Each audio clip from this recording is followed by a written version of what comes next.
Okay, school's back in session.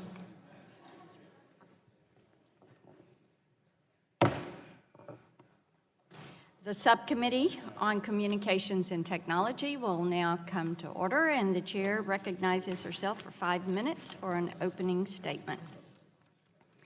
And I do want to begin by welcoming everyone to the Communications and Technology Subcommittee with our hearing titled The Broadcast Incentive Auction Update on Repacking Opportunities and Challenges. And I want to thank our witnesses for being here today.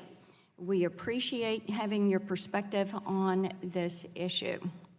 Mobile connectivity has become an essential component of our everyday lives. Today, Americans are consuming more mobile content than ever before. Since 2010, data traffic delivered over wireless networks has increased by a factor of 35. Last year alone, Americans generated over 13 trillion megabytes of wireless data traffic. That is the equivalent of 1.5 million years of streaming HD video. Now that is what is running over our networks. All of this consumption has led to a pressing need for more mobile broadband spectrum.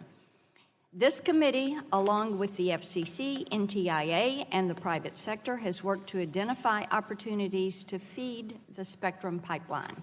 The broadcast incentive auction presented a rare opportunity to make a significant block of spectrum available for mobile broadband use. After years of discussion on auction design and preparation, the first 2 phases of the auction have been successfully completed. Earlier this year, the reverse and forward auctions concluded, raising $19.8 billion in revenues, the second largest auction in FCC history, and contributing over $7 billion to federal deficit reduction. We have now begun the 3rd phase of the auction. This is the repack. In crafting legislation that authorized the auction, this committee worked very hard to strike a balance between the needs of broadcasters and the consumer demand for wireless service.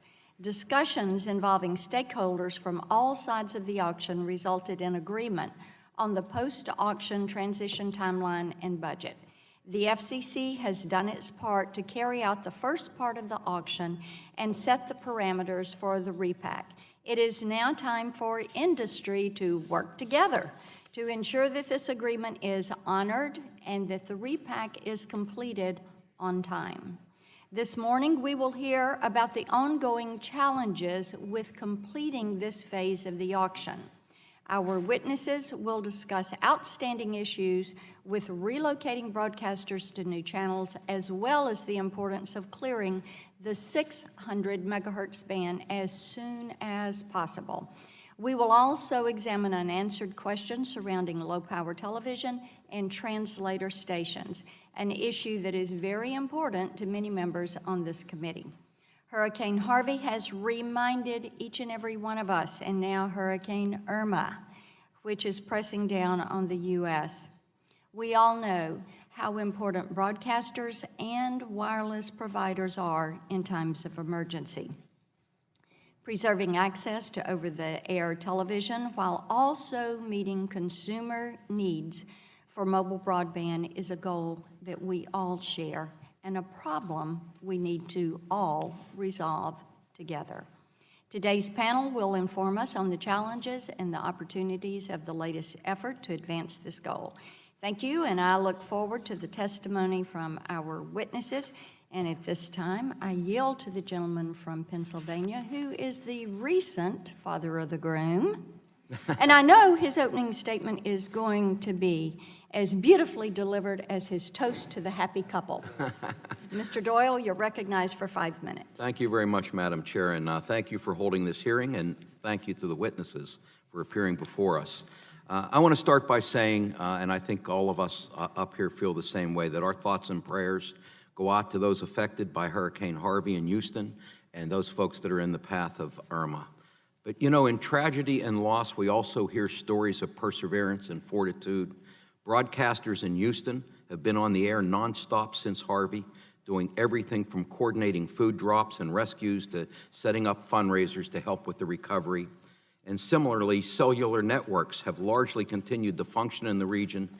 I know my good friend Frank Pallone has been doing a lot of work on this issue since Sandy, and his efforts, as well as those of the wireless carriers and the FCC, has paid off. The vast majority of the region maintained cellular service, which enabled critical life-saving operations, as well as coordinating communications between families and loved ones and first responders. So I'm happy to see the progress that these industries have made, but we need to continue to improve. And with Irma on the way, we may be tested again all too soon. That's one reason this hearing is so important. Spectrum is at the heart of both broadcast and cellular technologies, and it's critical that we get this repack right, because a misstep could disrupt both technologies. Early reports from the FCC suggest that the $1.75 billion repacking fund will fall short in getting broadcasters relocated. I and many of my colleagues support Ranking Member Pallone's Viewer Protection Act, which sets aside an additional $1 billion for broadcaster relocation and authorizes $90 million to conduct outreach to consumers to inform and educate them about the transition. And while I am interested in holding broadcasters harmless through this process, I am concerned by some allegations we're hearing that some broadcasters may try to use this process to slow the repack or to use the process for their own gain. I encourage the FCC to take a zero-tolerance approach to this kind of activity. I look forward to the hearing, and at this time, Madam Chair, I'd like to yield the remaining time I have to my friend Gene Green. Mr. Green is recognized. Thank you, Mr. Chairman, and to the members of the committee. At one time, I did serve on the Telecom Subcommittee, but I want to thank my friend Mike Doyle. For 7 days, the Texas Gulf Coast was hammered by Hurricane Harvey, bringing destruction beyond anything witnessed in living memory in our state. The storm dropped 4 feet of rain on Greater Houston. Over 100,000 homes and residences were flooded in Harris County alone. Currently, 85,000 Texans are staying in shelters and temporary FEMA housing. Authorities believe at least 70 Americans were killed due to Harvey, and that number will continue to rise. During the worst of Harvey, the people of Houston and Harris County were able to rely on the dedication of our local TV and radio broadcasters to provide critical life-saving information, including emergency flash flood warnings, live coverage of our local officials and first responders, and up-to-the-minute updates on conditions in our neighborhood and roads. This dedication was exhibited by our local CBS affiliate, which I was at the week before Harvey, KHOU Channel 11, which continued airing emergency coverage of Harvey while water filled their first floor. I also thank the hard work of the dedicated and of our local communication workers, wireless providers who maintained our wireless communication network throughout Harvey. I'm happy to say that 99% of the cell towers in Harris County are currently operational. As our committee examines the impact of the broadcaster spectrum and repack, I ask that we take into account the value of our local broadcasters provide during emergencies like Harvey and ensure that broadcasters will be made whole, and so they can be at the next emergency. In Houston, we typically get a tropical storm or hurricane about every 7 years. So we know we're going to be there. They're not moving Houston, but we will hit that. So, but anyway, I want to thank my good friend for yielding to me, and I'll yield back to Mike. Thank you. I yield back. Gentleman yields back, and at this time, I recognize the chairman of the full committee, Mr. Walden, for 5 minutes. Thank you very much, Madam Chair, and I appreciate our witnesses who are here today for this really important hearing. And I also join those who are keeping in our thoughts and prayers all those affected by the hurricanes and the flooding, Harvey, Irma. I would add to it a couple names you're not familiar with, Chetco, Eagle Creek, Indian Creek, among others, which are the fires that are ravaging the Northwest, including just a few miles from where I live. Over the weekend, the Eagle Creek fire took off and has now burned 33,000 acres. I had embers on my deck 17 miles away. Freeway systems closed, the rail lines are closed, and even the mighty Columbia River is not allowing barge traffic at this time. And this is in the National Columbia River Scenic Area. And so it seems like every region of our country is affected. And the comments made by my colleagues, they're helping out every step of the way with the citizens, our brave first responders, the firefighters, the EMTs and all, but also our broadcasters, public and commercial, cell towers are staying up and operating, emergency communications are at work. Our ham radio operators, of which I'm one, are very active in all this as well. And it speaks to the importance of the hearing today to make sure that we have the most vibrant, modern communications platforms in the world, and that they continue to operate and provide emergency and day-to-day communication to our citizens. In a district such as mine, with this enormous nature of it and these threats that we face, it's also important to realize it's very mountainous, and that means translators matter. And I know that's an issue that is on my mind, because we have a lot of consumers out in the rural areas whose only link for television and the emergency communications that comes with that is off a translator in a deep valley or somewhere else. So we've got to figure that piece of this out. It wasn't part of the original package, but somehow in here we've got to figure a way through that one as well. The legislation that brings us here today started back in 2012 with the Middle Class Tax Relief and Job Creation Act under the FCC. Our whole goal then was to take this very important spectrum and make it available for its highest and best purpose and use, and drive innovation and help try to find a spectrum that would meet the insatiable demand of all of us who are consumers, who pull up all of our devices, like many of you probably are wishing you were doing right now, instead of listening to me, and watch video, among other things. And so it's important that we did that. We raised $19.8 billion to the government. We funded FirstNet, or at least the first tranche of FirstNet, for the interoperable public safety broadband network called for by the 9/11 Commission, and we're continuing our oversight over that. But today, we need to look at this repack. That's the next phase. I said all along we would do that at the appropriate time to see if the right amount of funds are there to accomplish the goal. We didn't know. We still don't know for sure. We're also concerned about the timelines, the number literally of engineers that can do repacks. We've heard about FM stations that may be affected that we didn't know, really think through that they may have an effect here. And so we've got a lot of work on our hands. We know that. We want to hear from each of you. That's why it's such a diverse panel, as we know how much is at stake. And so thank you for being here. Thank you for working with us over the last 5 years. And now we enter the final phase. We want to make sure we get this phase right as well. So, Madam Chair, I thank you for your leadership on this issue and that of the committee on both sides of the aisle. And I look forward to hearing from our witnesses. Gentleman yells back. Is there anyone on our side seeking the balance of his time? No one is seeking the time, and I think it expresses the importance of this hearing coast to coast. You're looking at disasters and the importance of timely information and individuals being able to be informed. At this time, in Mr. Pallone's absence, I recognize Ms. Matsui for 5 minutes. The gentlelady is recognized. Thank you very much, Madam Chairman. Thank you for yielding. It's important that our committee, following the last spectrum incentive auction, is monitoring the process to ensure a smooth transition for broadcast stations. The information broadcasters share is of critical importance to my constituents' daily lives. As I watch the destruction of Hurricane Harvey and the threat and the destruction already posed by Irma, I think of the Sacramento area and its extreme risk of natural disasters like flood and wildfire. We rely upon our local news for accurate local information during times of crisis. Spectrum is the invisible infrastructure of the 21st century, and the most recent spectrum auction was a success because of the participation of dozens of carriers across the country. We need to continue to encourage innovation that keeps us moving forward, paving the way for things like 5G, which we are leading on with new public-private partnership in Sacramento.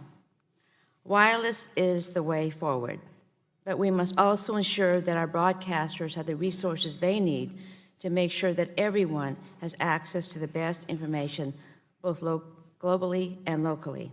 Thank you, and I yield to Okay, I think, the gentleman next to me. okay, the gentlelady is yielding to Mr. McNerney. You're recognized. Well, I thank my friend from California. I want to follow up on the ranking member's remarks. We have a spectrum. The 39 months is just an estimate. We really don't know exactly how much time, but we have to be careful we don't allow foot dragging to move that period longer and longer, because it's going to cost money. And I'm also very concerned about the merger that's sort of hanging over our head between Sinclair and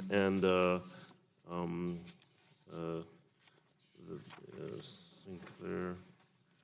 At any rate, the problem is that when we go there, we're going to be having a lot of concentration of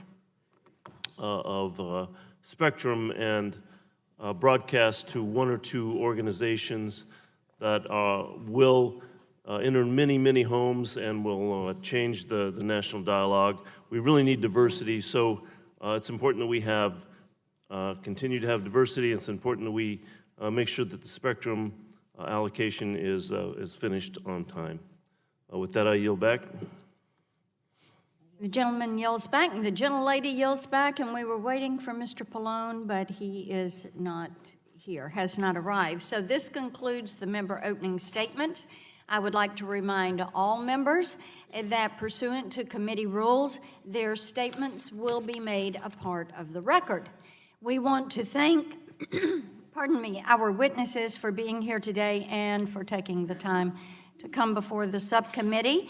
And you are each going to have the opportunity to deliver your opening statement. You'll be followed with a round of questions by members. We look forward to your answers.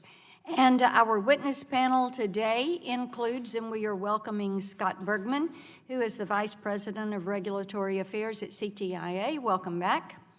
Rebecca Murphy-Thompson, who is the General Counsel and Executive VP of the Competitive Carriers Association. Rick Kaplan, who is the General Counsel and Executive VP of the National Association of Broadcasters. Patrick Butler, who is the CEO of America's Public Television Stations Go Vols. Lynn Platinga, who is the VP and General Manager of News Channel 5 Network in Nashville, Tennessee. And she does not say Go Vols, she says Go Vandy. And pardon me, Jim Tracy, who is the chairman of the National Association of Tower Erectors. We appreciate that you are each here today, and we especially appreciate your preparing your testimony and submitting that in advance. And we will begin the panel today with you, Mr. Bergman. You are recognized for 5 minutes.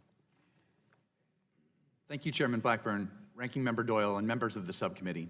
On behalf of CTIA, thank you for the opportunity to testify about the incentive auction and the post-auction transition. Because of this committee's leadership, the incentive auction was a tremendous success, the second largest spectrum auction by revenue raised and spectrum reallocated. It was a win for broadcasters, wireless providers, and American consumers.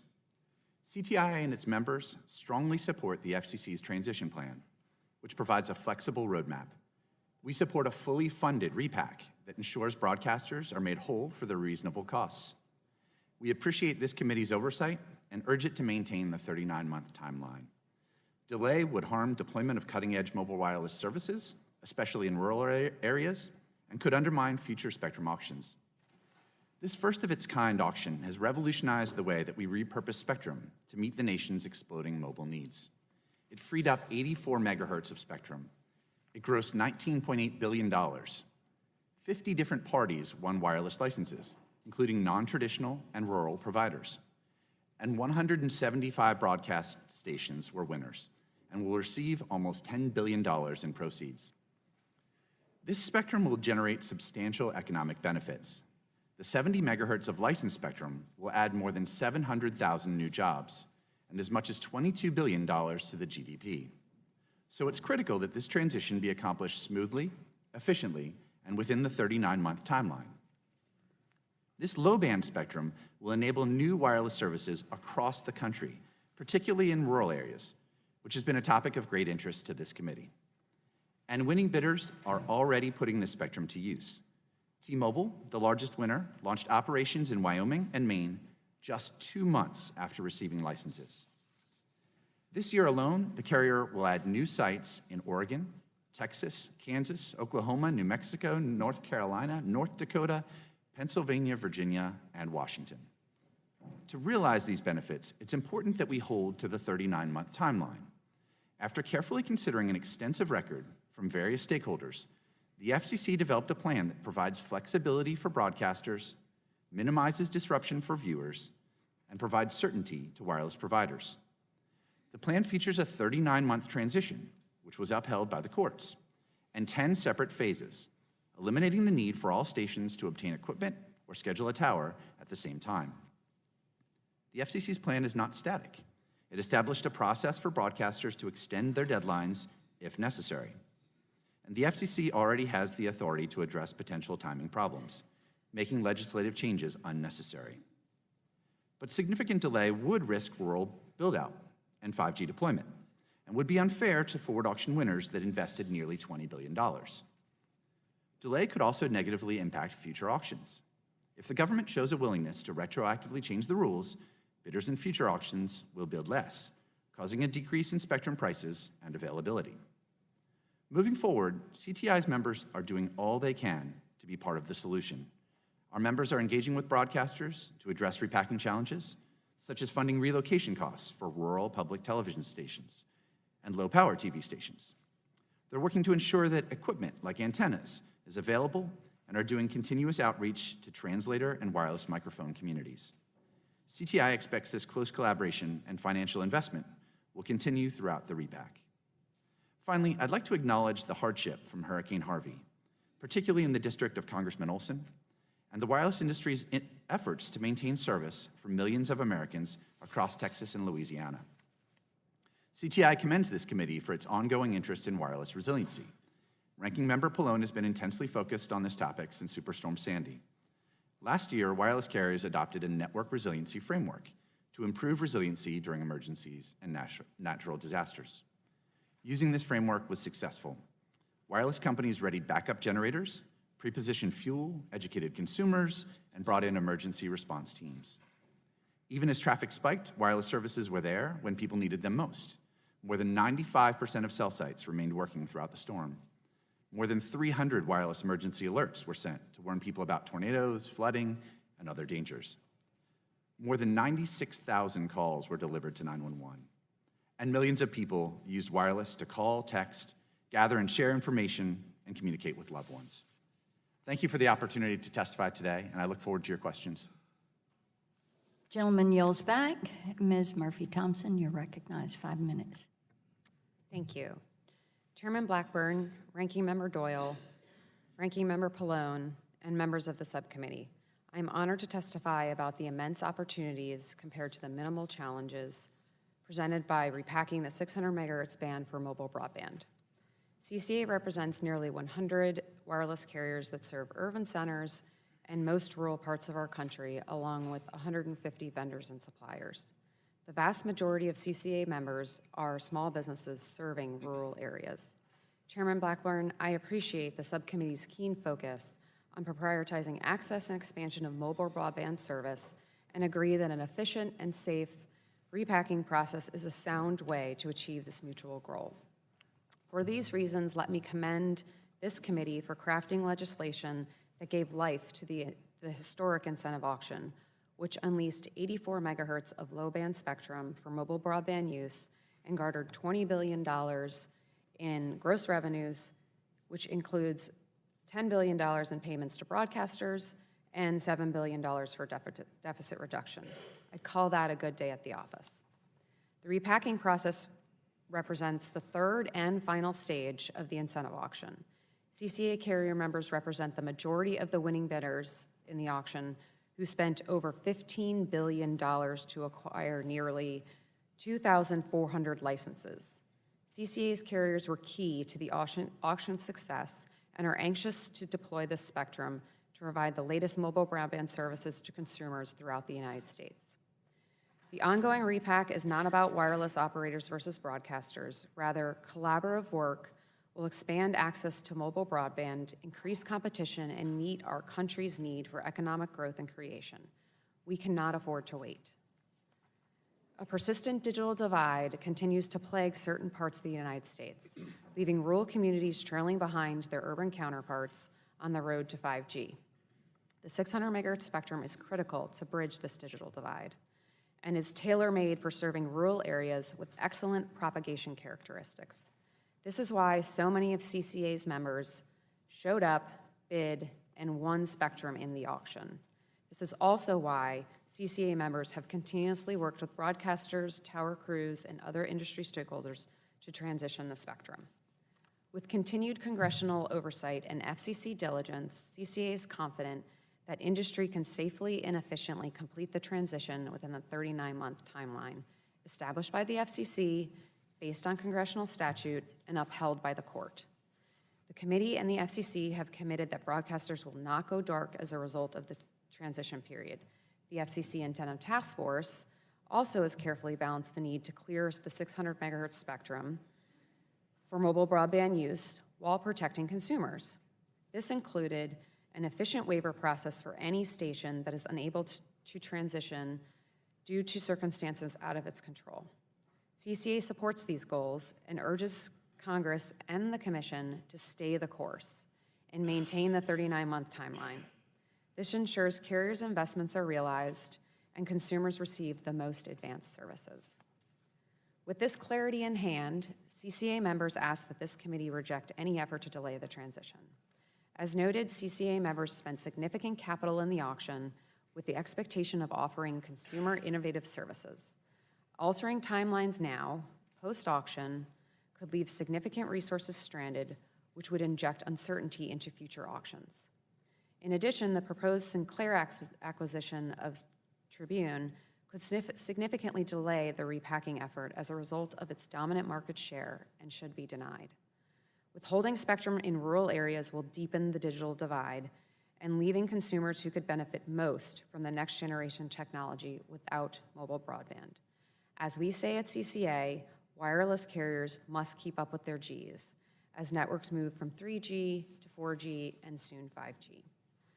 Congress provided $1.75 billion for the repacking process. Initial expenditure estimates appear to exceed that amount. If additional financial resources are needed, CCA stands ready with Congress to make sure that adequate funding is available to complete the repack process within the 39-month timeline. In closing, reallocating the 600 megahertz spectrum for mobile broadband use creates jobs and presents a multitude of consumer opportunities. We must stick to this well-established, consistently upheld 30-month timeline and allow the Commission to use its existing waiver process to resolve challenges that are outside our broadcasters' control if they arise. Once repacked, 600 megahertz spectrum can immediately provide advanced services to rural Americans and be the foundation for 5G. Thank you for the opportunity to testify, and I welcome your questions. Gentlelady yields back. Mr. Kaplan, 5 minutes. Good morning, Chairman Blackburn, Ranking Members Pallone and Doyle, and members of the subcommittee. My name is Rick Kaplan, and I am the General Counsel of the National Association of Broadcasters. On behalf of NAB, I appreciate this opportunity to discuss the unprecedented repacking of nearly 1,000 TV stations as part of the Broadcast TV Incentive Auction. NAB has worked closely with this subcommittee on the legislation authorizing the incentive auction and its subsequent implementation. One of the fundamental elements underpinning our collaboration has been Congress's commitment that broadcasters and their viewers would be held harmless following the auction. In practice, this means that non-participating broadcasters would remain on the air, serve the same viewers after the auction as they did before, and not be required to incur costs when being assigned new frequencies. At the outset, it might be helpful for me to clear up any possible misconceptions about what broadcasters are and are not asking from Congress. First, broadcasters are not seeking any money from Congress beyond what makes us whole. We are not and have never sought to subsidize upgrades beyond our current operations. Second, broadcasters are not proposing that Congress resets the FCC's current 39-month repacking window. That framework has been established, and the transition is underway. We are seeking, however, for Congress to make clear that no individual station should be forced off the air or have a significant reduction in service if circumstances beyond its control prevent the station's transition at its assigned time. Third, now is the time for congressional action. For that reason, NAB greatly appreciates this subcommittee's willingness to hold this hearing and its ongoing consideration of legislative next steps. Stations are well into the transition process, with the first group required to move to their new channels just over 1 year from now. They are already incurring substantial costs and have no idea whether they are going to be fully reimbursed. In addition, stations must understand their options today should their circumstances beyond their control prevent them from meeting their assigned transition deadlines. Broadcasters have every incentive to work towards a swift transition. There is simply no benefit to our industry if there are unnecessary delays. For that reason, NAB is committed to doing our part to ensure that this first-of-its-kind auction is truly a success. We agree with CTIA that the incentive auction's failure would be crippling for future auctions. And nothing could be worse for the auction's precedential value than if the number one takeaway is that incumbents were left holding the bag. However, the outstanding issues with the incentive auction demand Congress's attention, not only because their resolution comports with the spirit of the Spectrum Act, but also because of the critical role broadcasters play in serving communities across the country. It should not take a devastating event, such as Hurricane Harvey, to remind us just how indispensable broadcast TV and radio stations are to our nation's safety and well-being.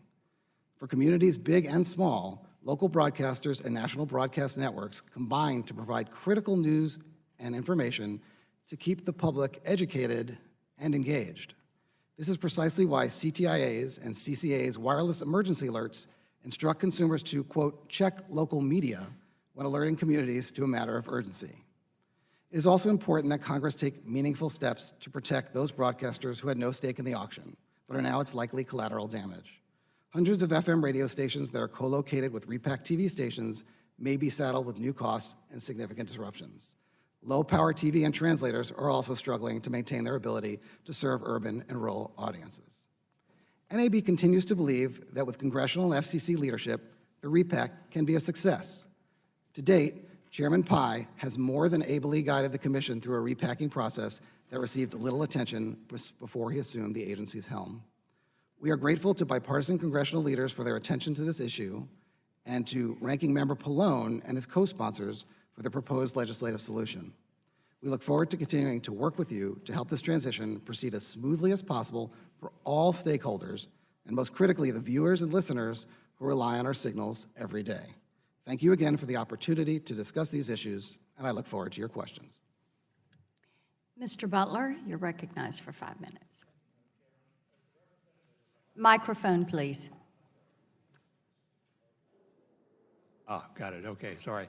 Thank you, Madam Chairman. As the representative of 170 public television licensees throughout America, let me focus my testimony today on the need for more funds to complete the repacking of our channels in the aftermath of the Spectrum auction. That need is real, and for public television stations in particular, those funds are essential to our continued service. Thanks to the advocacy of this subcommittee, Congress approved a $1.75 billion post-auction transition fund in the original Spectrum law.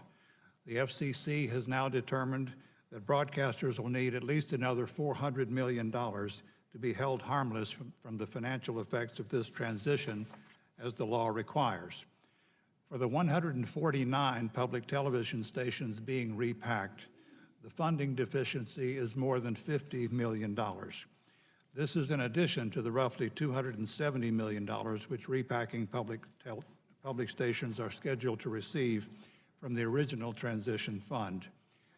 These are all staggering, overwhelming figures for public television stations operating as local, nonprofit educational institutions, and we must rely on the good faith of the Congress to hold us harmless in this transition as promised. Kentucky Educational Television alone must reconfigure 16 transmitters to accommodate the post-auction repacking requirements. KET, a state agency, needs $21 million to comply with this mandate of the federal government, roughly the equivalent of a full year's operating budget. Other public television stations, whether licensed to states, universities, local school districts, or nonprofit community foundations, are all in the same boat. Without your help, that boat will capsize, and with it will go the essential services in education, public safety, and civic leadership on which your constituents depend. America's public television stations supported the spectrum auction process from the beginning, and we are committed to completing this repacking transition as soon as possible. Dozens of public stations entered the auction, and 26 licensees emerged with commitments to surrender their spectrum, share their spectrum, move from UHF to VHF frequencies, or from high V to low V frequencies. With our friends at CTIA, the Wireless Association, we conducted a pilot project in Southern California to demonstrate how spectrum could be dynamically shared. We also engineered an agreement with our friends at T-Mobile to cover the cost of repacking 384 public television translators that carry our signal to almost 38 million viewers, many of them in rural America. But none of this should suggest that we are capable of bearing an additional $50 million repacking burden on our own. Incurring such an extraordinary expense would devastate the very programs and services that make public television so valued by so many millions of Americans across the country and across the political spectrum. For 54% of American families, public television is all the preschool education their kids get. PBS Learning Media helps almost 2 million educators teach 40 million K-12 students with more than 120,000 curriculum-aligned interactive digital learning objects created from the best of public television, the Library of Congress, the National Archives, NASA, and more. Our mission of civic leadership encompasses serving as the C-SPAN of state governments, hosting hundreds of candidate debates at every level of the ballot, and producing thousands of hours of regularly scheduled programs on local public affairs, history, and culture every year. And as we saw this past week, the public safety mission of local public television stations literally saves lives. The PBS Warning Alert and Response Network routed more than 400 wireless emergency alerts to the cell phones of people in the path of Hurricane Harvey in less than a week. And a public safety datacasting network created by Houston Public Media and local emergency agencies enabled first responders to monitor flooding conditions by sending live video directly to the dashboards of emergency vehicles all across the vast Houston metropolitan area. Public television's public safety datacasting has been so successful in pilot projects around the country that the U.S. Department of Homeland Security has entered into a formal agreement with us to promote this capability to public safety agencies throughout the country. So, in conclusion, the sooner we can get these additional funds, the more likely it is that public television stations can repack on schedule, avoid going dark, and continue the essential services we provide to 97% of the American people. Congress is our only hope, and this subcommittee once again has a critical role to play in assuring that the last act of the auction process is as smooth and successful as the first. Thank you. Ms. Platinga, 5 minutes. Good morning, Chairman Blackman, Ranking Members Pallone and Doyle, and members of the subcommittee. Thank you for inviting me here today. My name is Lynn Plantinga. I am the General Manager of News Channel 5 in Nashville, Tennessee, where I oversee day-to-day operations of 149 employees. News Channel 5 is proud to be a part of the EW Scripps Company and its 33 television stations across 24 markets nationwide. As the #1 rated station in Nashville, News Channel 5 is dedicated to practicing the Scripps motto, give light and the people will find their own way. We carry out this mission by telling the stories of people who often do not have a voice and ensuring accountability for the actions of the powerful. Our commitment to community through coverage of breaking news, severe weather, in-depth investigations, and civic engagement helps make Nashville a better place to live and to work. Behind the newsroom cameras, before the Doppler radar image or the live feed from our news helicopter can reach our viewers, News Channel 5 maintains and operates a sophisticated technical infrastructure to originate and deliver our free broadcast signal over the air to viewers in Middle Tennessee and Southern Kentucky. In the fall of 2019, this infrastructure will be tested when News Channel 5 is required to move channels to accommodate an auction of broadcast spectrum that affords our station and its viewers no benefit. At a minimum, we will expend time and resources to significantly reconfigure our operations and educate over-the-air viewers to rescan their television so they can find us on our new channel. In the worst case, we will face out-of-pocket costs and viewer disruption that undermines our ability to serve our community. To put what is an otherwise academic problem in real terms, News Channel 5's move will require the purchase and installation of a new transmitter, new primary antenna, and an interim antenna. We estimate that these equipment and labor costs will total $4.1 million for our station alone. While this is a high number, it is not atypical. Of Scripps' 33 local television stations, 17 of them will be moving channels, including those in Tampa, Buffalo, and Detroit, at an estimated cost of $55 million. More people tune to News Channel 5 for news and information than to any other station in the state of Tennessee. We've earned this position in the market through dependable coverage, quality journalism, and investing in our team and tools so we can raise the bar every day. Local broadcasters like us who drew the proverbial short straw and faced this channel change upheaval through no fault of their own should certainly not be required to drain additional resources from their coverage by footing the bill from a repack for which we yielded no benefit. The logistics of our channel reassignment also present challenges in completing our move in the time frame that is prescribed by the FCC. Though branded News Channel 5, we will actually move from Channel 25 to 36 in Nashville. Over the course of only 6 weeks, we'll need to complete our work and coordinate with 2 other local broadcasters, the station that occupies the channel we're moving to and the station that will move into the channel that we currently occupy. There's little margin for error. It will all be happening while 5 additional broadcasters perform similar tower work in Nashville. We can foresee these difficulties because I've has been down this road before. Our 3 previous channel moves during the digital transition proved extreme of challenges in scheduling the individual components of the channel change, getting equipment delivered, and work done on time. Weather also played a significant role. Heavy rain can prevent a tower crew from climbing, especially on a tower as tall as ours at nearly 1,400 feet. Several days of rain or more severe weather can close the window to complete a project. This repack's compacted timeline and the market pressures of so many stations changing channels at the same time adds to the difficulty.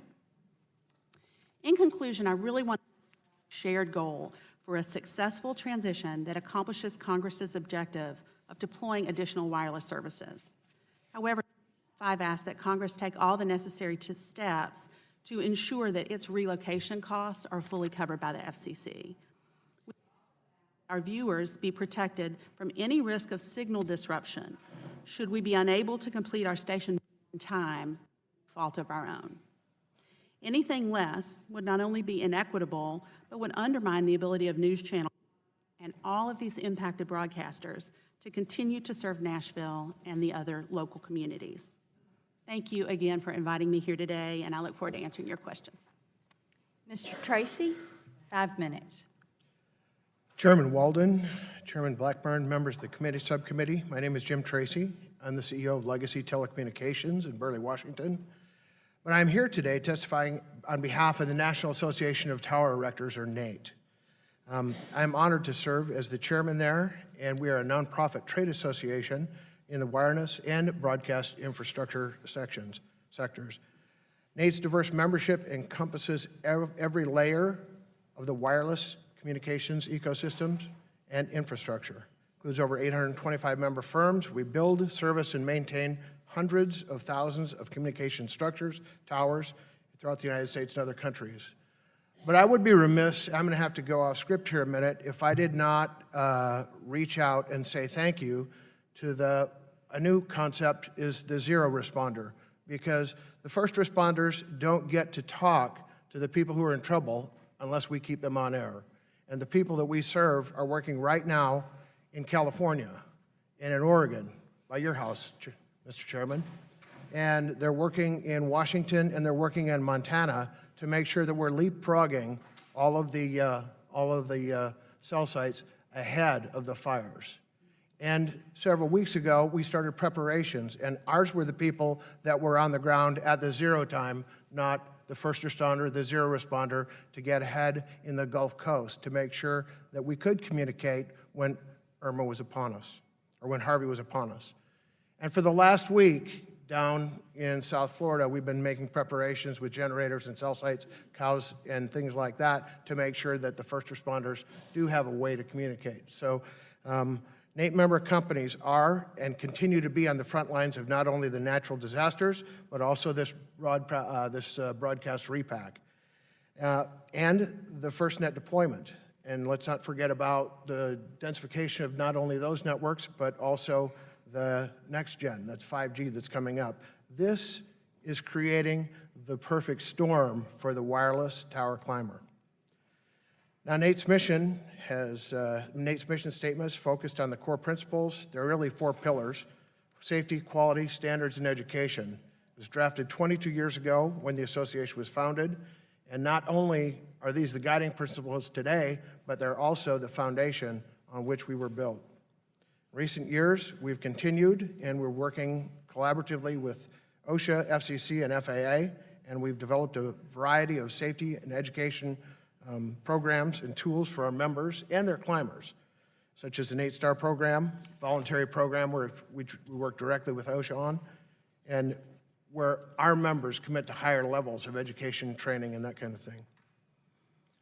Also would like to bring to your attention our broadcast video repack. That's where we reached out and talked to the climbers to show them a video. These are the generation that text with 2 thumbs. We have to get to them and talk to them in a way that they can reach and understand. So that workforce video provides an overview of the unique challenges that are on these tall, big iron structures.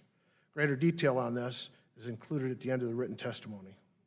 We've also partnered with ANSI to create ANSI, what we call A1048, which is the tower standard, defines what a tower is and how it should be put together. We also have worked with the National Wireless Safety Alliance. It's a broad coalition of all parts of this industry, which I'm proud to sit with these people at the table today, who are all of our friends. Anyway, they provide tower technician certification and credentialing to lift up the people who actually have to go out and do the work and allow them to do it with dignity.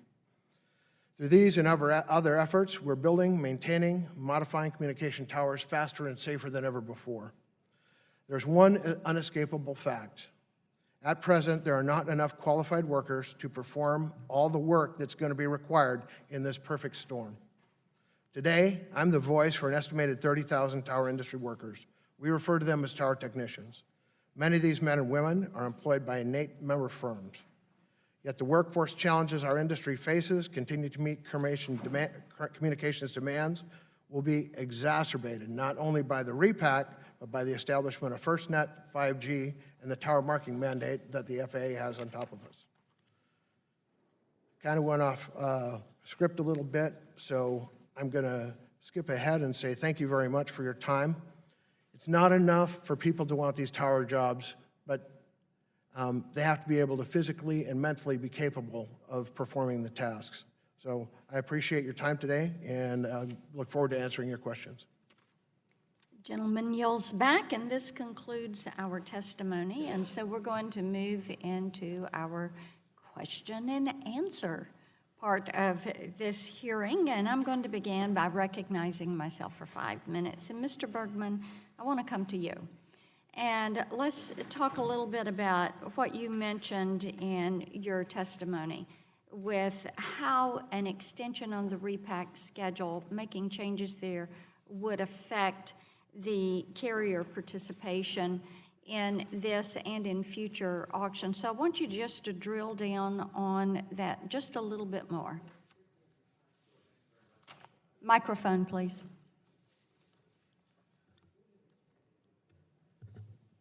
Thank you very much for the question. Appreciate it. For us, this transition really sort of boils down to one simple thing. The faster we get access to spectrum, the faster we build out. The faster we're able to serve rural America, the faster we're able to build out 5G, and the 39-month timeline is absolutely critical part of that for our companies. We talk a lot about $20 billion that this auction raised, which is remarkable, right? The second largest spectrum auction by revenue. But what that means to the companies, the bidders, right, who've made those bids, I think is worth note, right? This is the equivalent of purchasing JetBlue, right, or purchasing Best Buy, or Domino's and Alaska Airlines, and then saying you're not going to be able to use it for 3 years and 3 months. So that's a tough sell to boards of directors, right, to go and make that kind of investment. But the reason our companies do that is because of competition in the wireless industry and a desire to serve and lead and bring new services to American consumers. So this timeline is really important for the investments that we're making. I think it's really important for us as a country as well, too, when you think about the economic growth and job creation that will come out of this spectrum. So we're very appreciative of this committee's willingness to hold this oversight hearing and to try to make sure that we stick to that 39-month Okay, timeline. Ms. Murphy-Thompson, you talked a little bit about jobs and jobs growth. Do you want to quickly add anything to his comments? Yes, thanks. I wholly agree with Mr. Bergman about the uncertainty, but in particular for rural carriers, who I have a chart here that I'd like to show you. Competitive carriers are the ones who really showed up for this auction. They're the blue ones. They basically mortgaged the farm for this spectrum, and access to it is critically important, especially in rural areas. Rural constituents are the ones that are going to benefit most from things like telehealth and distance learning and enhanced public safety. And all those things are incredibly spur job creation throughout rural America, which is what we're focused on. All right. Ms. Platinga, let me come to you. You've been through this before, and you referenced that in your testimony, and Channel 5 is scheduled to go through in Phase 6. Yes. Which means late 2019 for you. So what I'd like for you to quickly do is discuss what you're doing in preparation, kind of how you are timelining this out, since you've done this before. And then what your expectations are, and then for the record, what your concerns are, if you'll just timeline that out a little bit. Yes, Chairman Blackburn, thank you for that question. Because the EW Scripps Company has over half of its television stations changing channels as a result of the auction, we have a cross-company repack team that's leading the effort on this.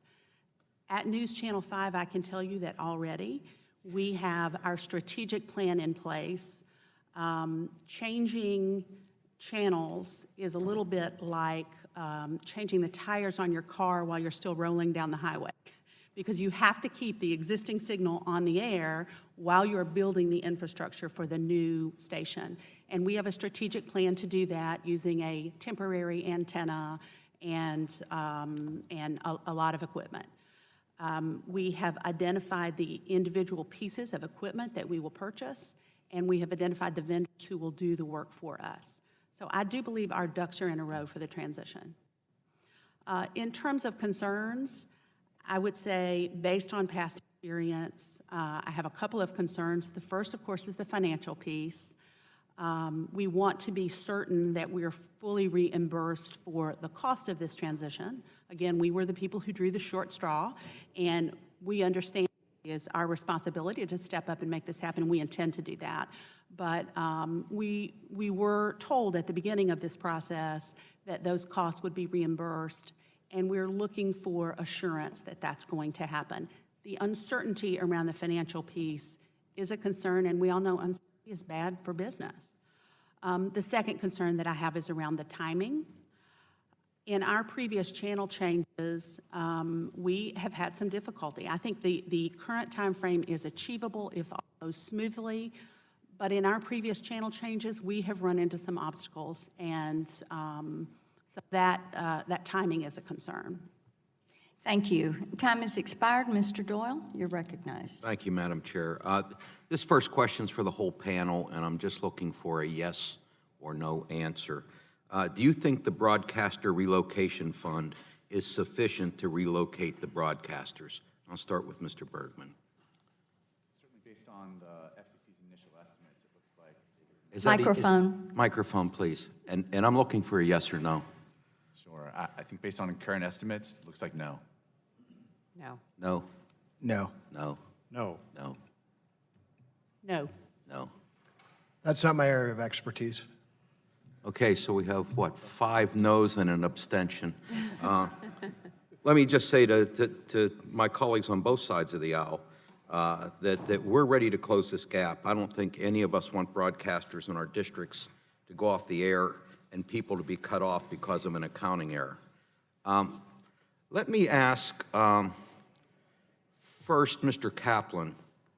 I've heard allegations that some stations are dragging their feet to complete their channel moves in the hopes that if they wait long enough, they can more fully transition to the new ATSC 3.0 compatible equipment.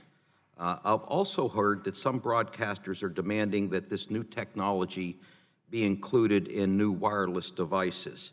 Mr. Kaplan, tell me, are stations trying to slow walk this process and have the deadlines pushed back or delayed in the hopes that they can get either taxpayers or auction winners eager to get access to this spectrum to pay for these upgrades or concede to costly additional features on their devices?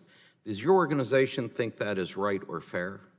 Well, absolutely not. I don't think that's actually been going on, to my knowledge. And the FCC has set up very specific deadlines by which you have to transition. So even if someone was to attempt to do that, there's no ability to do that because the FCC has said you must transition. And we've supported throughout the process an aggressive transition.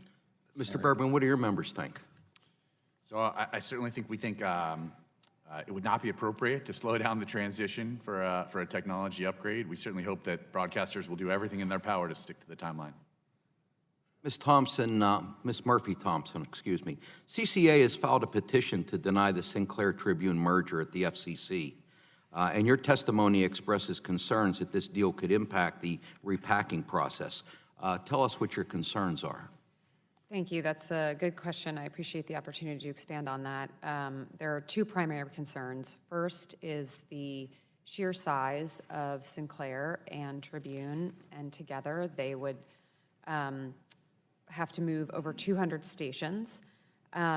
We also have seen already that Sinclair has had reluctance in complying with a 39-month timeframe.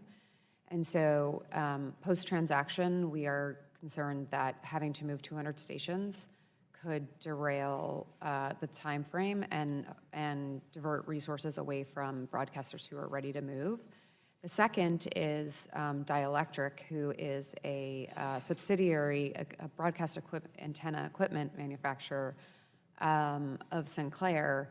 They, post-transaction, would hold 90% of the market share. That's pretty staggering. And with that and the daisy chain issues that will occur, we're concerned that there's going to be artificial demand for Sinclair stations and, again, diverting resources away from broadcasters that are ready to move. Thank you. Mr. Butler, Deborah Ackland from WQED in Pittsburgh is on your board, and their station and others participated in the incentive auction to some degree. How do you see public television stations leveraging these funds to secure themselves and also expand and evolve their mission? And what is your hope for the public TV post-auction? Thank you, sir. Well, WQED has certainly taken the lead in, as it has over several decades, in enhancing the educational mission of all of public television, beginning with Mr. Rogers and the Fred Rogers Company and so forth. So I believe Deb's intention is to not only retire some debt, which her station incurred over the last many years, trying to operate on a shoestring, but also to enhance this educational mission still more. I think that is also the ambition of of most of the 26 stations that have participated in the auction and have gotten some kinds of proceeds from them. But local public television is a very idiosyncratic thing. The adage in our industry is if you've seen one public television station, you've seen one public television station. And so each of these stations is going to have its own philosophy about how to best apply these funds. Some will be enhancing their endowments. Some will be doing a lot more in public safety, which we're very much encouraging them to do, and in education. But we're all in the public service business, and these funds, which are unevenly distributed across an idiosyncratic system, will not give the entire public television system a particular boost in one direction or another. These will be local decisions that local managers like Deb will make. Thank you. Thank you, Madam Chair. Chairman Walden, you're recognized for 5 minutes. Thank you very much, Madam Chair. And Mr. Butler, I appreciate your testimony and the good work your stations do, and your reminder to the committee that it was our subcommittee that I chaired back when in 2012 that said probably need about $3 billion to do this. And then it ran into our friends in the Senate who wanted $1 billion, and we got it up to $1.75 billion. But my belief then was that wasn't enough, but it was the best we could negotiate with Senator Reid and his people. And now we're some of us could say, told you so. But we still don't know what the exact number is going to be, and I think it's important we work together as we go through this transition in Repack to make sure that broadcasters are not adversely harmed. Because having played a large role in writing this, the assurance was given, as we were reminded from my broadcast friends, that those innocent parties would not be injured. They would be compensated, and there would be time to work this through. And so we have more work to do here, clearly. Mr. Tracy, I appreciate your testimony. I was in the broadcast business for a number of years. I remember one year the FCC came around and decided to check the paint on all the towers in our area and decided a lot of them needed to be repainted all in the same year, which of course they checked in summer, and at 55 degrees or whatever you can't repaint, and there are only like X number of painters. And so I worry about the pressure on your industry to be able to satisfy the remove, to hang these antennas, to perhaps erect new towers and all of that. And you've indicated the market will dictate that. You have pressures with FirstNet build out and others. Can you meet the 39-year deadline or 39-month deadline? You know, it's really important to recognize that the application of pressure creates opportunity to hurry. And our business is not a good business to hurry in. Yeah. And while most of the towers are not, the hyperbole indicates that we always say they're 2,000 feet tall. In Mr. Kramer's market, that KVLY tower is probably 2,000 feet. In reality, most of them are 800, but that's still a long fall. Yeah, we don't like to talk about it in those terms. I think ours was 140-some feet. It was an AM tower, but the TV towers are much higher. The question, though, is based on your experience, your knowledge of the industry, can these stations get relocated in 39 months? Having not done it before, that's a great question. I think some of our friends on the broadcast side have brought up weather issues are certainly going to come into play, but I think the biggest thing that we need to focus on is, number one, we need to do it safely, regardless of time frame. Number two, we need to make sure that we are recruiting and training better than we have in the past, so that we have the qualified. But frankly, there aren't enough people to do all of the work that we've mentioned across. I called it the perfect storm for wireless. Right.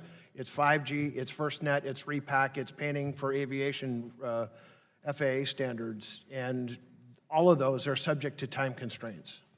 In terms of your situation in Tennessee, are you able to get the other equipment when you're ordering new antennas, new transmitters and all that? You feel confident that your station there and the others you're involved with, that flow is working in a timely enough manner? It's a good question. I believe that the time frame that's been laid out from our perspective is achievable if everything goes smooth. All right. Now, Our experience has been specifically in panel changes, we've not had one that has gone smoothly. yeah, I understand that. Some specific concerns that have involved weather, that have involved equipment, and that have involved personnel. Guarantee I'm the only chairman of the committee that's ever done an all-nighter at the base of a tower in a foot of snow while we're redoing a transmission line. And I've heard from broadcasters in my district, especially Patsy Small at KOBI, about their issue with translators. And I think a lot of us thought that would be the last thing we would deal with. And indeed, it is suddenly becoming the first thing. And that the frequency tables aren't out there for the final allocations for those translators. So they may end up doing it twice. Are you running into that? I will tell you, we have a translator in Nashville, which we think may not be affected by this, but my biggest takeaway regarding translators is the difference between a primary signal and a translator is something we may all discuss, but from a viewer perspective, you get the signal or you don't. Right. And viewers that receive their signal via a translator value that signal as much as any other viewer. And if that's taken away, that's a tremendous disruption. Yeah, and part of what we pledged was we would try not to diminish the coverage area of the stations. And in markets like I represent, a lot of that is served by those very translators because you're off down in a hole somewhere. So it's something we probably should have included in the funding piece and did not. And it's something we have to work through. But we also have to recognize we've got people that bought this spectrum and need to be able to move on it. So I understand that as well. We've got our work to do, Madam Chair, and I appreciate your holding this hearing.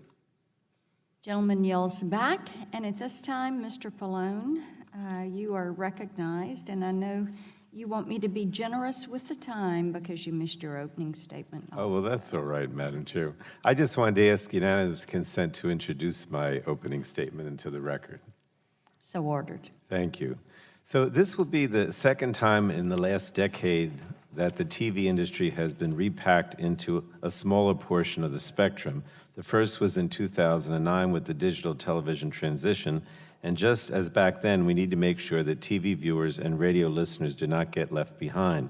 And so that's why I included funds in the Viewer Protection Act to help support consumer education. This was modeled on how Congress approached the DTV transition. So I wanted to start with Mr. Kaplan. You helped spearhead the consumer outreach for the FCC in 2009. In some ways, this transition seems even more complex than the last one. Are there lessons we learned from that experience that can help us this time around? I think there is. I think the first one that many members mentioned right off the bat is industry is working together. And I'm also pleased to report that the FCC has been working very closely with our industry already to get things off the ground. And that will be critical because we all play a part, whether it's moving off spectrum, moving to spectrum. So I think collaboration is absolutely key.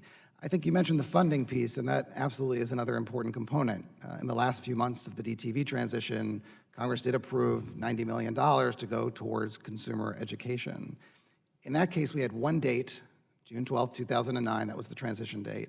Here, we're gonna have many, many dates in each market to solve with. So luckily, we've at NAB done a lot already. We have a website up and running for consumers, tvanswers.org, PSAs, videos, things like that. So I think those kind of things are going to be imperative as we move forward. Well, thank you. And then I wanted to ask Mr. Butler, during Hurricane Sandy, public broadcasters played a critical role in keeping people informed and saving lives. And I know that the stations in Houston have also been going above and beyond over the past couple of weeks. And these efforts demonstrate just how important public broadcasters are for our communities. So if you would just say, what are the potential outcomes for public TV stations if there isn't enough money in the reimbursement fund? Well, as I've said, we operate on shoestrings to begin with, and we're nonprofit organizations that don't have a lot of capital sitting around to invest in anything. And so the risk for us is almost existential. If we have an unfunded mandate like a $50 million fund for transition that we can't meet. So everything is at risk for us. All the programming that people count on, all the educational services that we provide to schools around the country, all the public safety work that we do in New Jersey and Texas and elsewhere, and the civic leadership that we provide trying to equip our citizens to have all the information that they need to make the appropriate decisions they need to make in the world's most important democracy. All of that's at risk if we're faced with a $50 million bill in addition to the $270 million that we're likely to get from the transition fund. If we can't pay for that, all of that is at risk, and it's a big problem for us. And I don't want to disparage anything that the commercial broadcasters feel about this too, but as nonprofits, we have a particular interest in making sure that this program is well funded. Well, thank you. And then I want to go back to Ms. Thompson. One of the goals of the Viewer Protection Act is to make sure that we get the spectrum into the hands of wireless providers as quickly as possible. And I know that in response to Mr. Doyle, Ms. Thompson, you raised concerns about the potential impact of the proposed Sinclair Tribune merger on the 39-month repacking process timeframe. But could you just elaborate on your concerns and how that might relate to the Viewer Protection Act, if you would? Sure. So the transaction between Sinclair and Tribune will, by its own CEO's admission, create the largest broadcast company by a country mile. Having said that, that creates both vertical and horizontal market power that will allow them to delay this transition.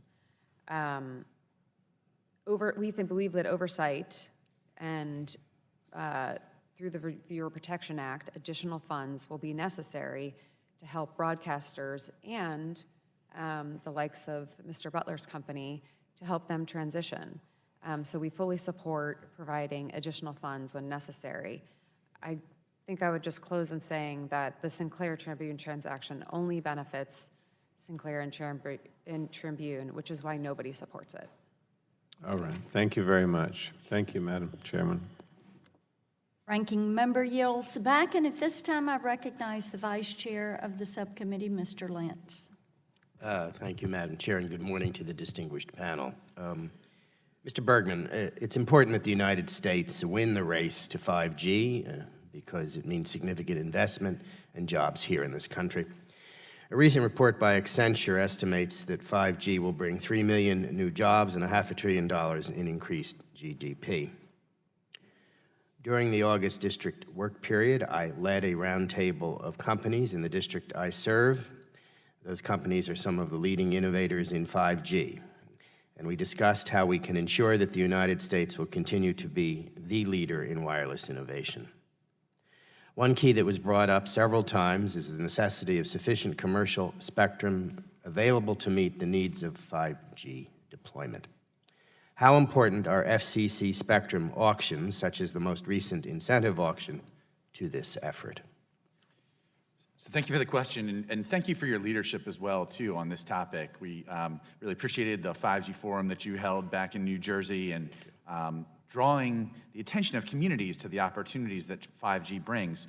You talked a little bit about the investment that wireless providers are ready to make in 5G, $275 billion over the next 7 years, and the opportunities that creates, 3 million new jobs, $500 billion to our economy, and that's really an opportunity for communities. I think we talk a lot about what 5G might mean in terms of increased speeds, increased capacity, but I think one of the things that's really exciting about 5G is the opportunity to reinvent industries, to create smart communities, the opportunity to integrate wireless so that our transportation times go down, so that we save lives, so that our medical capabilities are enhanced. So there's a tremendous upside, I think, both for us as a nation and then for our communities with 5G. And the 600 megahertz spectrum is really a key part of that. We talk a lot about the need for low, mid, and high band spectrum for 5G. And this 600 megahertz spectrum is prime low band spectrum that enables the signals to travel long distances and enables us to connect 100 times the amount of devices that we could connect before. So as we think about trying to have automated vehicles, embed sensors into our water systems to get better water quality, and then just to connect people, right, across broad areas, the 600 megahertz spectrum will play a really key role And this incentive auction is a key part of that, making sure that we are sticking to our timelines and getting that spectrum out to use quickly is also a really key part of it. Thank you very much for your answer. Ms. Planginja, I may be from New Jersey, but my wife and I met at Vanderbilt Law School in Nashville, and it's the principal reason Marcia has permitted me to serve on this committee. Excellent. Good decision-making all the way around. I've certainly a good decision that I was able to meet my wife. We've witnessed the horrific hurricane, and we, of course, all pray for the people in Florida. And Ranking Member Pallone and I are intimately familiar with what happened at Sandy. Broadcasters keep local audiences informed and safe in times of emergency. How does your local station keep viewers informed, and what does the repack mean for this critical service to communities across the nation? Absolutely. We have a commitment to quality investigative journalism. Our station is a leader nationally in weather coverage, in weather equipment. Tennessee is actually a dangerous place for weather. The number of deaths related to tornadoes in Tennessee is very high. So we take that responsibility very, very seriously. So that certainly is an important way to be informed. I will tell you, in 2010, a 5-year flood hit Nashville, Tennessee, and News Channel 5 was flooded. We lost our entire newsroom. Everyone had to leave that floor of the building, and we stayed on the air for several days with nonstop coverage, keeping the community informed and letting people know where they could go, what areas to avoid, and keeping our community safe. So our commitment to safety and information in Middle Tennessee is our greatest responsibility. In terms of what this repack means for us, my biggest concern at this point is regarding the timeline, because I know that we will do our part to stick to this timeline and want it followed. The difficulty is if something happens that's beyond our control. For example, weather, delivery of equipment. An example for weather would be a lot of people realize you have a tornado, you're not going to be climbing a tower. People may not realize that a good hard rain can prevent a tower climb, or a blustery where the winds are going in a few different directions. That can, so essentially normal weather can shut down a tower climb. If you get a good week of rain in a compacted time period like ours, where 3 stations are moving in 6 weeks, a week of rain can make that goal unattainable. So our ask is simply, if it's a situation like that that's out of our control, that we have some type of safe harbor that allows our signal not to be cut off. Because my understanding is we don't have that now, and that if something like a rainy week caused us to miss our deadline, that News Channel 5 is shut off for all of Middle Tennessee. Well, thank you. My time has expired. That's a very good point, and my thanks to the entire panel. I yield back. Ms. Clark, you're recognized for 5 minutes. I thank you, Madam Chair, and I thank our ranking member. I thank our panelists for their expert testimony here this morning. To Mr. Butler, public television is an extremely valuable resource for Americans across the country. This has been for at least a generation or more now. Public television stations are critical for the education of children and preparing them for the new STEM jobs and opportunities of the future. Unfortunately, these operations aren't always fully funded, and I'm concerned that the potential shortfall in the repack could endanger these small stations. Would you provide us with your view as to why getting the repack right is particularly important for the nation's public television stations? Yes, ma'am. Thank you. As I've said to in other responses to other members here, the issue that we face is that we just don't have this kind of money sitting around to invest, and absent the help of Congress itself, we're going to have a very difficult time. It's going to be impossible, to be frank, for us to meet this burden, which Congress, in its original Spectrum Act, said we should not be burdened with to begin with. We should be held harmless, and this is a great harm that is about to be inflicted upon us, absent some additional funds. So I would say that the the issue that we face is that all of the work that we do is endangered by the possibility that these funds will not be made available to us. And I think it's also important for the committee to understand that not only the urgency of the funds, but the fact that the funds will be made available sometime soon is just very important. Our stations, almost half of them are state or university licensees, and so they are beholden to state budget cycles, university budget processes, and so forth, and they have no capability on their own to raise this kind of money, and absent the certainty that and the speed with which Congress needs to act on this issue, half of our stations are just going to be floundering without any certainty as to how to meet this obligation. And if we go dark, all of the things that we do in education and public safety and civic leadership are gone, and the American people have been quite generous in their support for us, not only for the federal funding that we support, but in every public opinion poll that's really ever been taken since we went on the air. We are among the most trusted, the most valued institutions in America, straight across the political spectrum. And I just don't think we want to lose that at a time like this. Absolutely. I thank you for your response. Ms. Thompson, in your written testimony, you note that a combined Sinclair Tribune transaction has the potential to slow the repacking process. I also understand that Sinclair already owns the dominant broadcast antenna manufacturing company. Do you think Sinclair could use its control of this company to slow down its competitors' ability to meet their repacking debt timelines? Thanks. Yeah, that's a great question, and the answer is without a doubt. As I noted, Dielectric post-transaction will have 90% of the market share, which will give them the ability to focus primarily on stations, the Sinclair stations, diverting resources from broadcasters who are ready to move, many of whom have been doing preparations already today to make the 39-month deadline a reality. We're very concerned about that.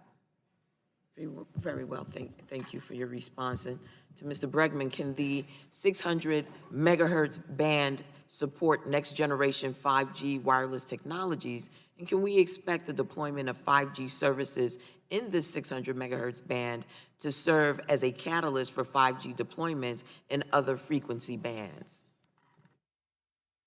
Thank you, Congresswoman Clark. Absolutely. We're already seeing winners in the auction start to roll out services, and the spectrum is remarkable. Within 2 months of receiving licenses, starting to build out advanced LTE services and planning for 5G as well, too. As a country, we're aiming to lead in 5G, and within our industry, our members are vying to lead in 5G. The U.S. delegation went to the standards bodies and asked to have the standards accelerated by a year in 5G. And we're very much thinking about high bands, mid bands, and low bands. The 600 megahertz spectrum is ideal for that low band spectrum for 5G. So we very much have our plans on that. And I know your time has expired. Could I have him indulge you for a minute to corroborate what Mr. Bergman said? Quickly. Okay, so we have a joint member, T-Mobile, who has already deployed in Cheyenne, Wyoming, and I just was hoping to put into the record the press release that describes how they've already been using the 600 megahertz spectrum. Gentlelady yields back. At this time, Mr. Shimkus, you're recognized for 5 minutes. Thank you, Madam Chairman. Thank you for being here. It's a very good panel, a very important subject. 39 months and enough money. If you want to boil it down, I think that's kind of the debate. So just a few specifics. Mr. Bergman, on the 5G, first of all, Ms. Tracy, you're in a great position. People want to build towers. So we just got to find the workers, and we should be able to do that. Are a lot of the people who are building the towers, are they with bargain units or CWA, Communication Workers of America, or are they not bargained, or, because I know some unions have the programs of helmets to hard hat programs where you can transition military personnel. I'm a veteran, a lot of us are, which would seem like, you know, if someone's ready to jump out of a plane, or climb a cliff, they might be able to climb a tower. You got any of those type of programs or working with? We have folks? worked very closely with Warriors for Wireless, although that program is in the beginnings, and it does take a longer time to transition into the broadcast portion. That's a skill set that's quite frankly very technical and different from what we do in the wireless carrier category. So. But also our military does have a pretty good expertise in communication themselves. They do, and you know, especially when you look at our special forces, they have very defined objectives with small teams and compressed time frames that are very high pressure situations. They generally have thrived in wireless. So I would, and I've also worked in my district quite a bit about working with local community colleges who should be the gateway, and it's still challenging. I continue to be frustrated by the jobs available in the manufacturing sector and getting qualified people who will show up on time, who are drug-free, and that challenge. And it's a societal thing, and I'm kind of saddened for it. But you're in a good position if you're the builder and people need to redo these towers. So I wanted to throw that on the table. But following up, Mr. Bergman, on 5G, we'd had a hearing a couple months ago, and part of that was not on towers anymore. The proposal is these small boxes to be placed kind of on Main Street and affixed to buildings and stuff. Is that true? So thanks for the question. It is a nice challenge to think about having more jobs, right, than we can fill. That's right. But you're absolutely right. As we think about the next generation of wireless architecture, we're thinking not just about large towers. That's still an important part of wireless network infrastructure. But we're thinking about this evolution to small cells, things that are more like the size of a pizza box or a baseball bat. And the challenge that we're facing is we have about 300,000 cell sites today. We're going to add about that same amount over the next 3 years. So literally double the amount of sites we've got.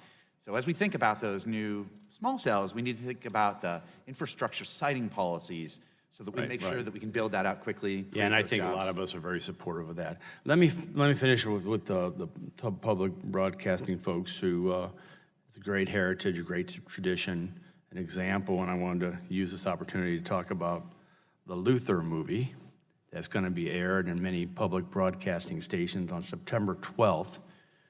This is the 500th anniversary of the Reformation, so Thrivent Financial has put together a movie to talk about the life and times of Martin Luther, and it'll be aired nationally. That's something that obviously the for-profit entities can't do all the time. It's an education historical account, and that's that added value that you all bring. And so we would hope in this transition that we first do no harm to other voices out there in the broadcast sector. Mr. Butler, you want to comment or add to that? Thank you, sir. Thank you very much. The Luther documentary is a wonderful example of the kind of work that we do that nobody else does. I'm not on the programming end of the public television business, so I don't want to misrepresent anything here, but it is true that this is our stock in trade, going to programming that nobody else is going to do. In that vein, Ken Burns will be premiering his 18-hour history of the Vietnam War starting on September the 17th on public television. There's nobody else in the world that would devote 18 hours to a history of the Vietnam War other than American public television. And we're very proud of the fact that that's the business that we're in. Whatever one thinks one knows about the Vietnam War, your assumptions are going to be challenged, and some will be overturned by this series that Ken has done. I've been fortunate to see all 18 hours of it, and it's a masterpiece.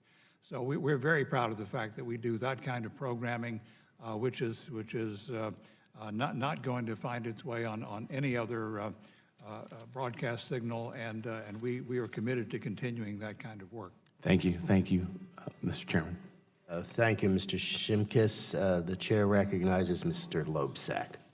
Thank you, Mr. Chair. This has really been informative, as all these hearings are. It's really great to have so many great people on the panel here, and thank you for your testimony, answering so many questions. First thing I want to say, Ms. Plantinga, back in 2008, when Iowa suffered a huge flood, and half the damage of Iowa was in my congressional district, we had a local TV station that was flooded in downtown Cedar Rapids, and they had folks literally broadcasting outside the station. And so I just want to appreciate sort of the heroism and the great service of so many of these local folks like you. I really appreciate that. You know, clearly today this auction impacts services that are critical to folks in my district: broadcast television, mobile broadband. And on both fronts, we need to make sure these transitions are done seamlessly, and I think we can all agree on that, in order to both protect consumers and make sure that Americans can reap the benefits of the auction, including the potential for improved rural broadband access, really important for my district, for Chairman Walden's and others as well, Marcia's, others. And I'm encouraged to hear that there have already been voluntary efforts by auction winners, T-Mobile, to help translators in low-power stations, particularly in those rural areas. And Ms. Murphy-Thompson, I appreciate your mentioning in your testimony, my legislation, your written testimony. While the Rural Wireless Access Act does not deal specifically with Repack, I share your concerns that we need better wireless coverage data in order to achieve the goal we all share of improving rural broadband access. And I want to thank in particular Mr. Costello for joining me on that bill in a bipartisan effort, and I hope we can move that sooner rather than later. As sometimes happens, Mr. Shimkus sort of took some of my fire away already when it comes to workforce development, but I do have to ask you, Mr. Tracy, first of all, I appreciate your testimony. These are great jobs that can't be outsourced, for one thing. That's really fantastic, isn't it? That we don't have to worry about these kinds of jobs moving overseas. But I do want to ask you, sort of, what are the qualifications for these workers in the first instance, people who are doing these towers, working on these towers? I guess the first element is the ability and the willingness to ascend and work at elevation. And when you get beyond that, the training and education requirements involve everything from fall protection to RF safety and awareness. And when you roll into that, then you're talking about the differences and being able to identify the hazards of working at that. And it's everything from, predatory birds to hornets and wasp nests that are 130 feet off the ground that can surprise you. And when you add all those things up, it takes a long time to get someone so that they're very productive in their job, and you don't do anything second nature when you're 130 feet off the ground until you've done it quite a few times and your muscle memory begins to kick in. But I want to echo Mr. Shimkus's remarks about especially the Helmets to Hard Hats program, because I actually have a couple of kids who are in the Marine Corps, and I've traveled overseas a number of times on the Armed Services Committee to visit our troops, as a number of folks here today have. Those folks in many instances are very qualified for these kinds of jobs. I just would want to make sure that folks continue to tap into that reservoir of experience and ability and willingness to do these kinds of jobs as well. I just want to second what Mr. Shimkus said. And certainly workforce preparation, I'm a huge fan of community colleges. I have my own saying I made up that community colleges are the principal intersection, not the only, but the principal intersection between education and workforce development. So I want to put a plug in for them as well, as Mr. Shimkus did. Do you have any comments you want to make on that or other job training programs? There's a community college in Iowa that does a wonderful job. They're an 8 member, and they do a wonderful job of training. But also there's an outfit that operates in California, Texas, and in my home state of Washington called Airstreams Renewables that is actually recruiting from active duty military and making the transition available for our heroes that are coming back from the Thank you. campaigns. Thank you very much. One quick question I want to get on the record at least. It does sound like there's broad agreement that more resources are needed to ensure this smooth transition that we're talking about. And Mr. Kaplan, why is it important to address the funding and possible timing shortcomings now, even though the station moves themselves won't start until later next year? Well, as you said, the work is being done now, and so the equipment's being ordered, and all those kinds of things are taking place today. And if that's not addressed now, broadcasters have no certainty as to what might be covered, and especially in terms of timing, they're going to be knocked off the air because of circumstances beyond their control. They don't know that until that moment. That's going to be devastating for the broadcasting industry. All right, thanks to all of you, and thank you, Madam Chair. I yield back. Gentleman yields back. Mr. Guthrie, you're recognized. Thank you very much, Ms. Plantinga. So I'm in Bowling Green, Kentucky, so I'm metro, I'm in your media market, and so we get News Channel 5, and some people say people in my area know more about what's going on in Nashville than Kentucky. I was never reminded more of that once when I was flying from DC back to Nashville, and I was flying with the chairman, Diane Black, and Jim Cooper, and a lady nudged me after we landed and said, "You can't believe this, but we were flying with 3 congressmen." So I said, well, I didn't say 4. I just said, well, they look familiar. But anyway, so a lot of people do watch, in my area, know more about Nashville going on. But I say it to say this because even I have your channel programmed on Sunday morning when I'm at church. There's a show I like to watch when I get home. And so I guess my question is probably more of a nuisance than a problem. But Mr. Kaplan, if you'll talk about this too, but you individually, there's going to be 1,000 broadcast stations, yours particular, in my area, that's going to be relocating channels. And just the process of communicating that, there's got to be a plan. How are you going to let people know that, 913 in Bowling Green is not going to be the channel used to watch News Channel 5? Absolutely. It is, having been through this 3 other times, a strong message repeated. People don't get it the first time, and they need to hear it over and over again. Our plan is extensive coverage within newscasts, crawls at the bottom part of the screen during our highest profile programming, and PSAs that will be running on our channels. So we're going to have to tell people over and over again. One of the issues with rescanning is if someone is Channel 5 on a certain frequency and that frequency goes away, they can no longer see our signal to hear that rescan message again. So it's tricky. I will tell you, during our previous channel changes, I have called people's nephews and said, could you please go to your Aunt Irma's house and help her rescan?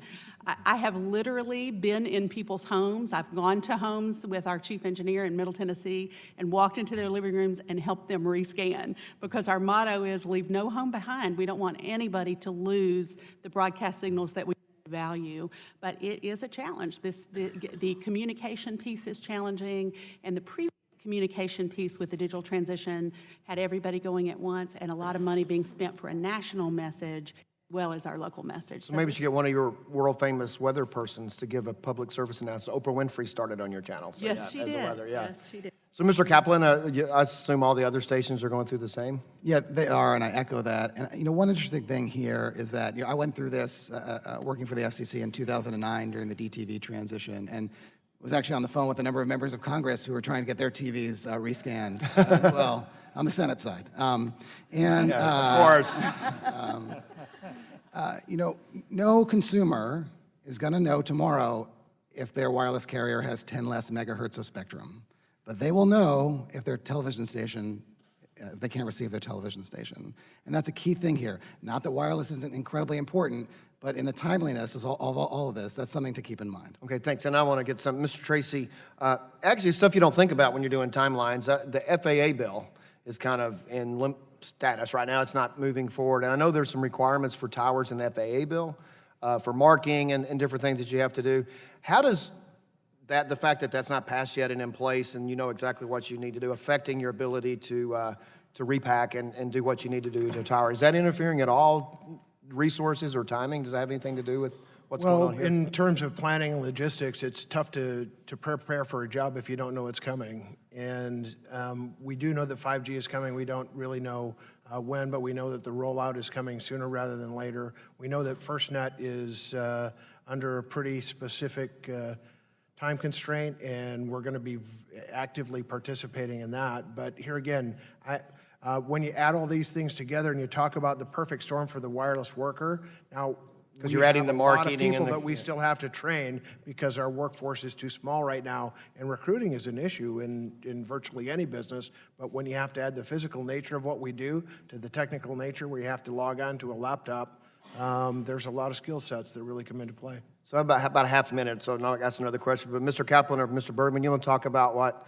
the other requirements that are coming from other bills are affecting your ability to move forward on time frame, or does it affect your timing? So certainly the work that this committee is doing to speed the infrastructure setting process, I think, is really critical and important in terms of our ability to roll out our. Specifically, is the FAA bill having any impact on what you do? Oh, well, certainly, absolutely. The ability to make sure that we're spending resources smartly and efficiently with respect to tower setting and maintenance. And it's funny, one of the words I think you've heard probably from each of the panelists is collaboration. This is one of the many areas where we work closely with our friends in the broadcast industry, and appreciate working with this committee on that legislation as well, too. I'm out of time, so I'll yield back. Mr. McNerney, you're recognized for 5 minutes. I thank the chair lady, and I thank the witnesses for their testimony. I found it very interesting. First of all, Mr. Bergman, my district is largely rural and has spotty connections, some agriculture. With this in mind, how might deployment of 5G benefit the constituents in my district? So thanks very much for the question, and I do agree with you. I think communities notice whether they are part of the next G, right? If they have 4G, if they have 5G, they really notice, and it makes a big difference to those communities. So one of the great things about this spectrum is that it's ideally suited as a low-band 5G band. The kinds of things that that unlocks, right, are faster services, better downloads, much more responsive services. So from a rural perspective, we think about things like being able to take advantage of medical professionals in urban centers and have those have that kind of virtual diagnosis and treatment. And the reduced latency that you'll have from 5G really opens up tremendous opportunities to try to bring better medical care to rural areas. Think about education, right? And the ability for kids in a rural classroom to put on virtual reality glasses and all of a sudden be in the Smithsonian. So a trip that might have otherwise been inaccessible is now there with 5G. So there's a lot of benefits then for rural connectivity, basically. Very much so.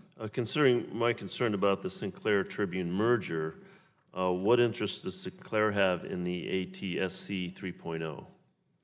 So, my understanding is that the broadcasters are all thinking about that transition and upgrading their equipment, and we certainly support that ability.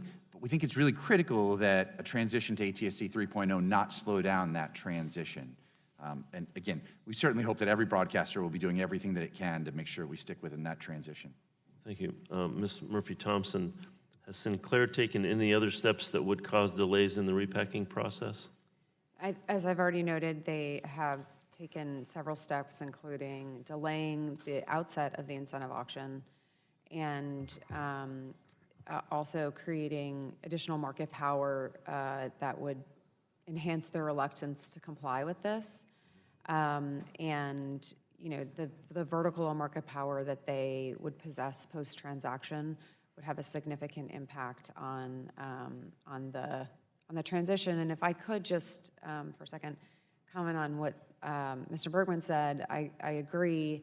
The only thing I would note for rural areas in particular, many of them are still going from 3G to 4G. So this spectrum is critically important to get access to it immediately so that they can get to their next generation of technology and then build on to 5G. So how would the merger impact efforts to close the digital divide then, following up your... How would the merger, the Sinclair Tribune merger, impact? I think it would detrimentally affect that. Our carriers showed up to this auction in droves because they need the spectrum. They wouldn't have spent all this money in order to sit on it. They're going to deploy it. And if, even if you delay at the outset, there's a cascading effect, which could push this time frame out for years, which would deprive rural carriers, rural consumers of these next generation services. And a last question about that. How might the merger impact U.S.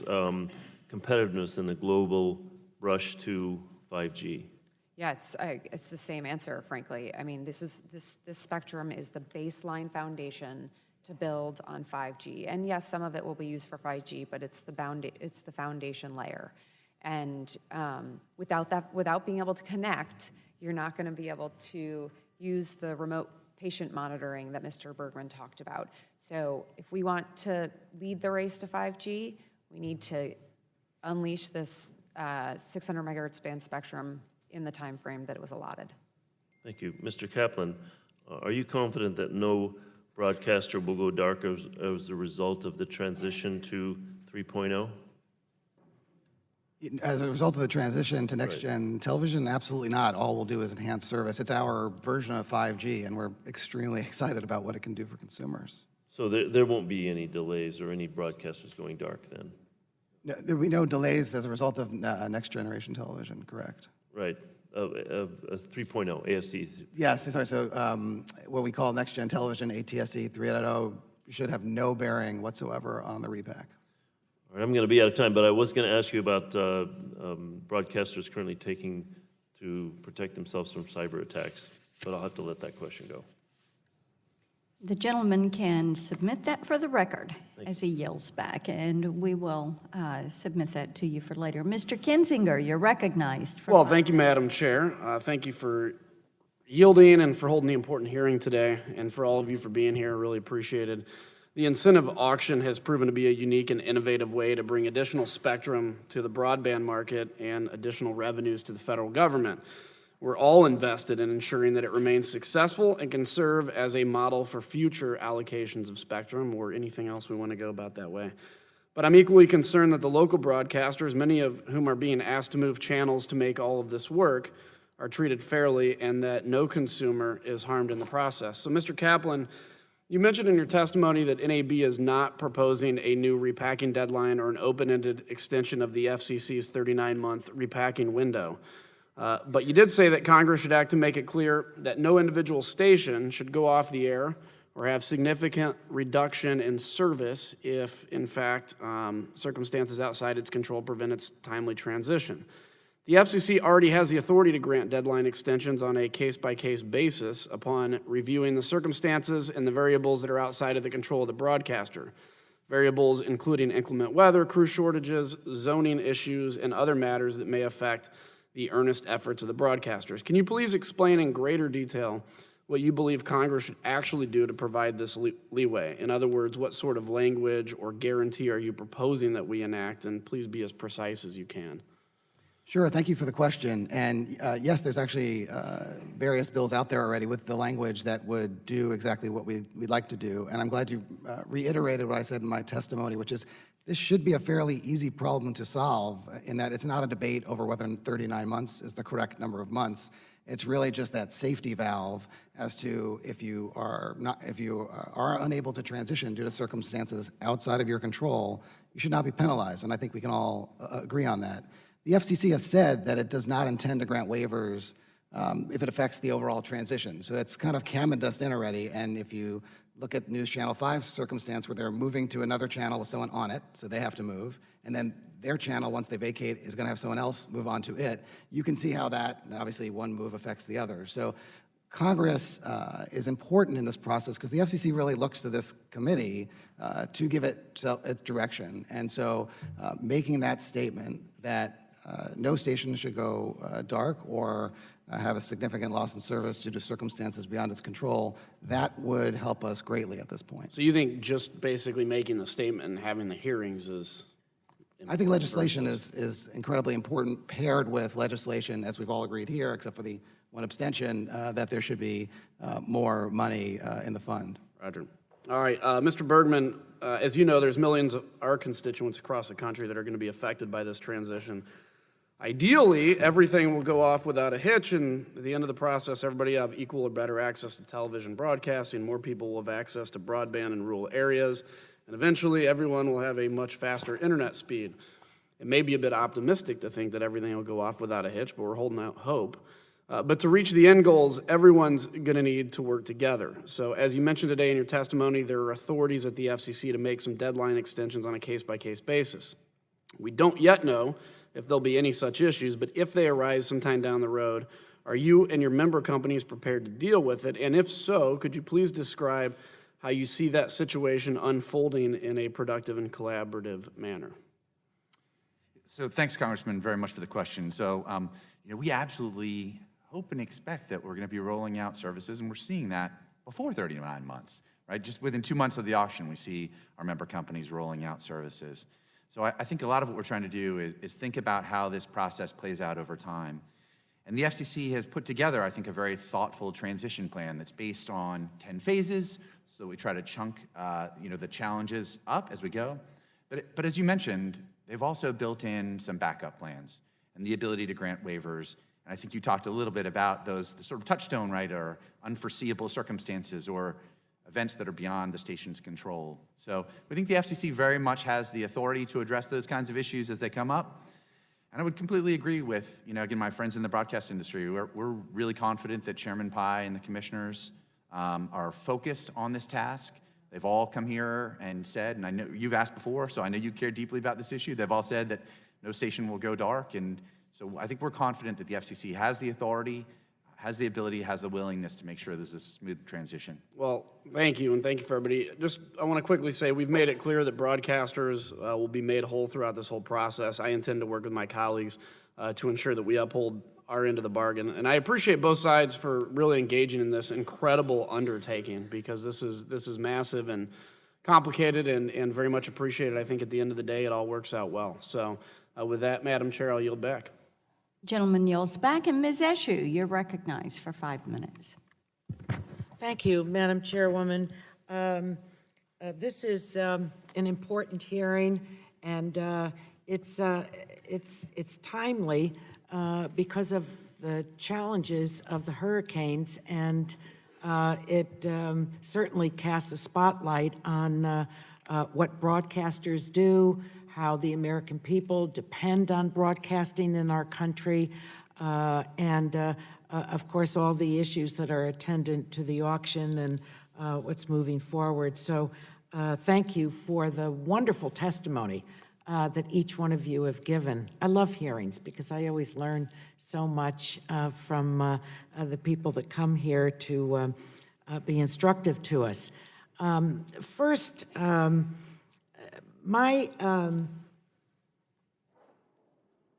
sensibilities are that we did a very good job in thinking through the auction. The auction brought in tremendous sums of dollars. I think that there is a lot of good news that is going to come out of it, so that, and the American people are going to benefit from it as well. You've already given testimony about that, but I just want to say that I think that number one, I think the 39 months is a long period of time.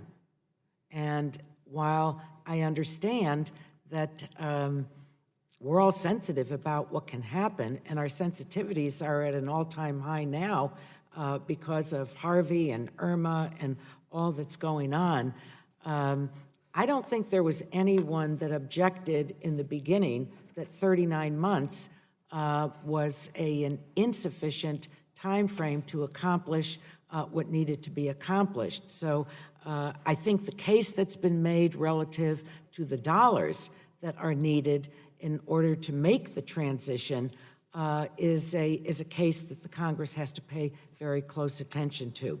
So I've raised concerns about the proposed Sinclair Tribune merger from a media consolidation perspective, and I called on the chairman of the committee to hold a hearing on the merger. I also know that there are a lot of issues going on behind the scenes regarding the ATSC 3.0 standard with respect to the merger and the Spectrum repacking plan. I'm very, very sensitive about media consolidation. I think in a democracy there should be many voices to the many, not fewer voices to the many.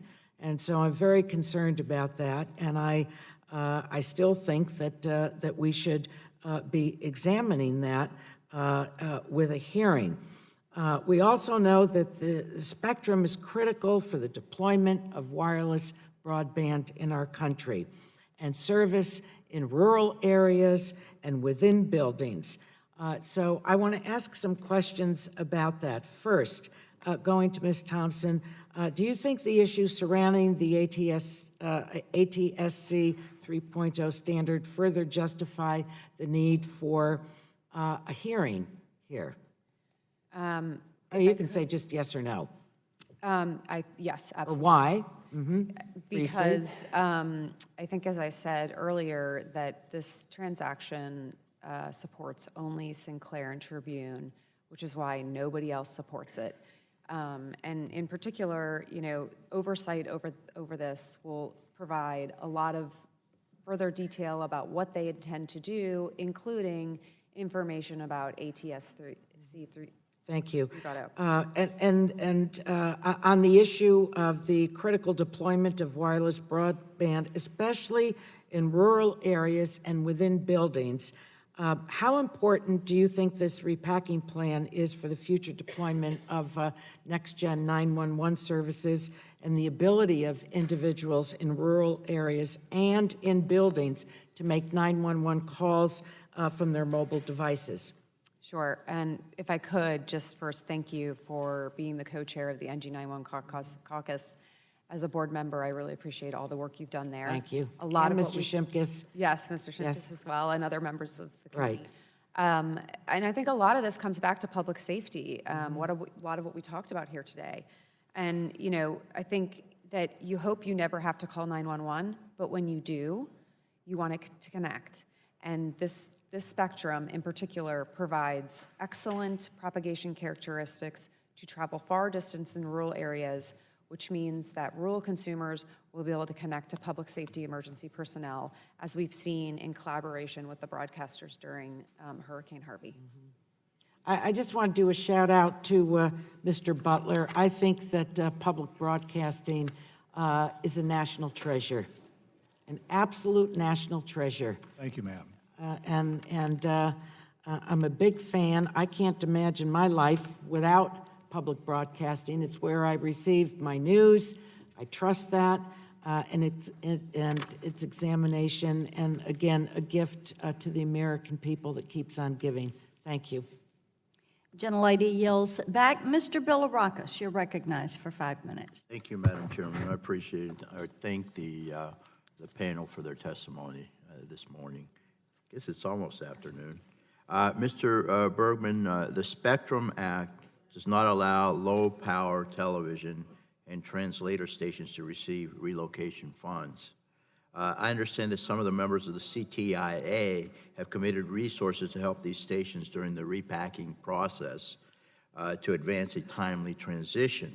Can you expand on some of the work your members are doing with these low-power TV and translator stations? Sure, thank you so much for the question, appreciate it. So we talked a little bit about collaboration. I think this is a great example of it, where T-Mobile, our largest winner in the auction, has worked with LPTV stations, rural public broadcaster stations, to make sure that we're doing what we can to try to ameliorate some of those challenges. What we saw for some of the LPTV stations was a need to, in some cases, move twice. Before they got to their new home, their new channel. And so T-Mobile announced a partnership to fund a number of those moves.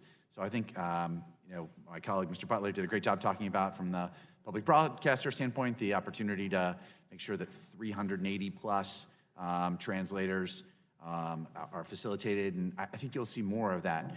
There's a lot of collaboration happening in the industry today. From a wireless perspective, we think it's important that we're able to roll out quickly in these services. I know that this committee takes this issue seriously and is thinking about those questions about funding, but we want to be good partners in that as well, too. Very good. I have a second question for you, sir. As you noted in your testimony, the FCC found that 95% of the cell sites in counties affected by Harvey were still working, which is significant in my opinion. Now, the people in my district are preparing for Hurricane Irma.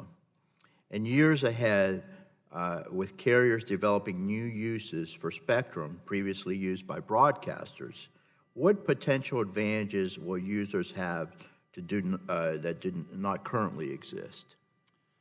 Sure. So it's a really important and timely question. And I have to say, this committee has spent a lot of time thinking about network resiliency, in part in response to some of what we heard from this committee. Wireless carriers rolled out a network resiliency framework last year that emphasized a lot of things that I think paid dividends in Harvey. Pre-planning, information sharing, collaboration, again, making sure that we educate consumers. And we did all of those things before Harvey, an unprecedented event. And I think really saw remarkable performance. You mentioned 95+% of cell sites operational, and what that enabled were calls to 911, enabled wireless emergency alerts, and now we're preparing for another unprecedented. You're saving lives. Yeah. Saving lives, absolutely. So each storm is unique, right? And so Irma will present different challenges. In Harvey, it was flooding. In Irma, we're talking about record-setting winds. But our companies are doing the same things now to pre-position for that as well, too, making sure that we're doing everything we can to be ready to try to keep service up, get service back quickly where it goes down, and educate consumers about how to be smart and use their wireless devices in the time of need. Very good. Thank you. Does anyone else want to comment on that with regard to the hurricane? I would love to. Sure. I think obviously broadcasters like wireless companies have a lot at stake at these times, and we report on the front lines, broadcasters do, as you saw throughout Hurricane Harvey. I think the hurricane situation actually really sheds light on the challenges we faced during the repack, so I'm glad you raised this.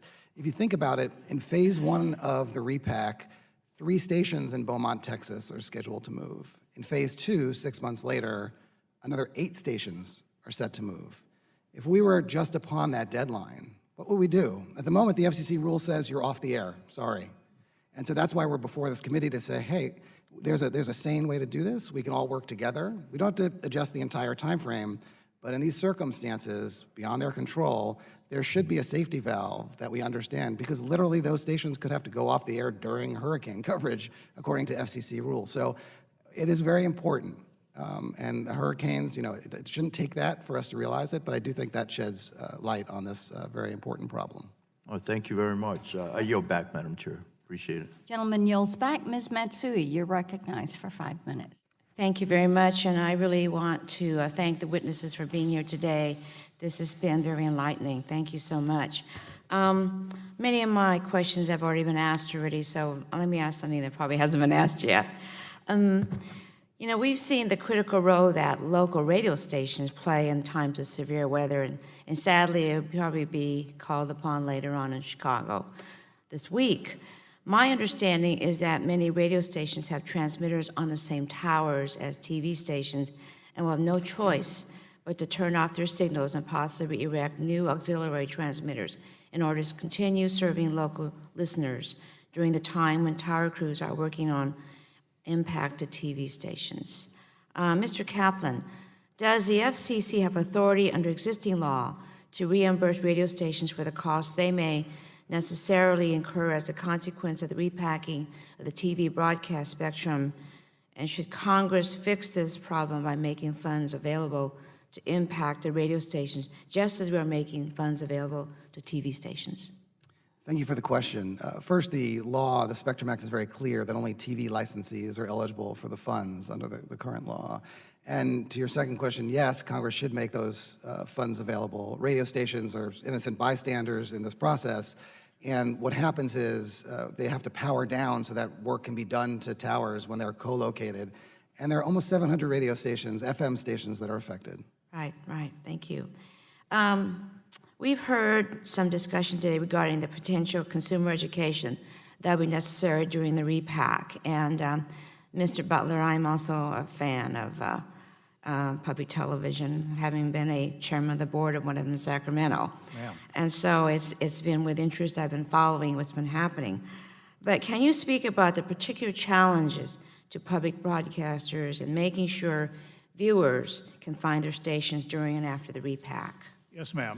And in particular, our audience, while it goes across generations, is particularly centered on serving very young people and much older people. And those are two populations that are going to need, they and their families are going to need all the consumer education they can get. This is not just a matter of turning a switch between analog and digital as we did 8 years ago. It's a matter of changing signals within a market several times, and there is so much room for confusion in a process like that we think consumer education is just an extremely important thing. It was funded, I believe, I'm right, at $90 million during the digital transition, and we think that at least that kind of money should be invested in consumer education for this transition as well.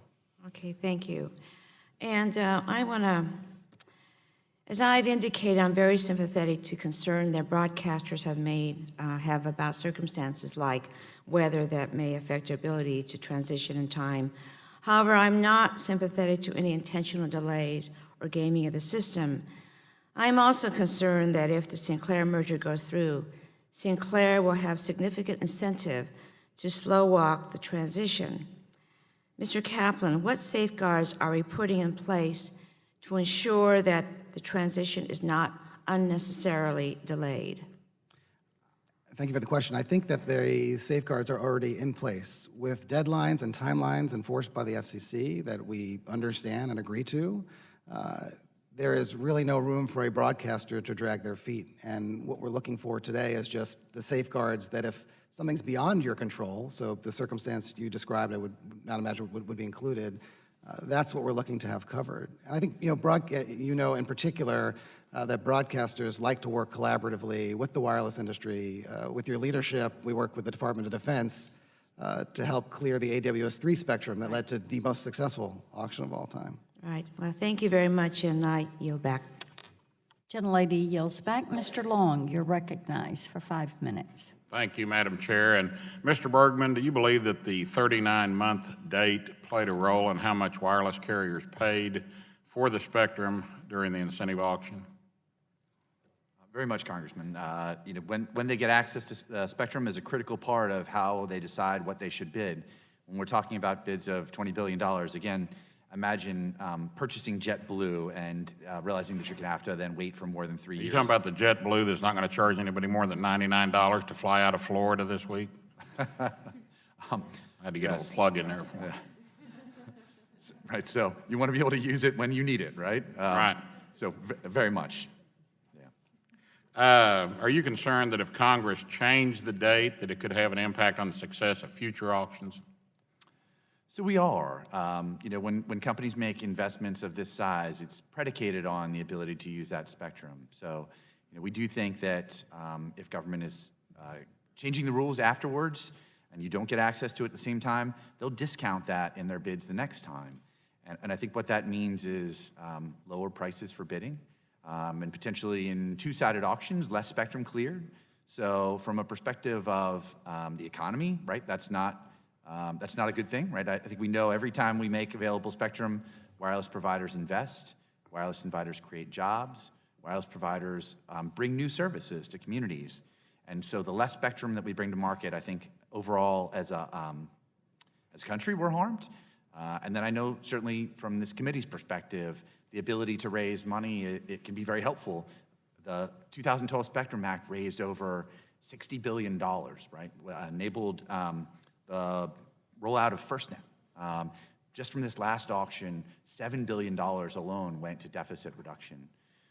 So the ability to make sure that we're able to take advantage of that tool for our economy, for our rural communities, and also as a potential funding source are all really, I think, important as part of this process.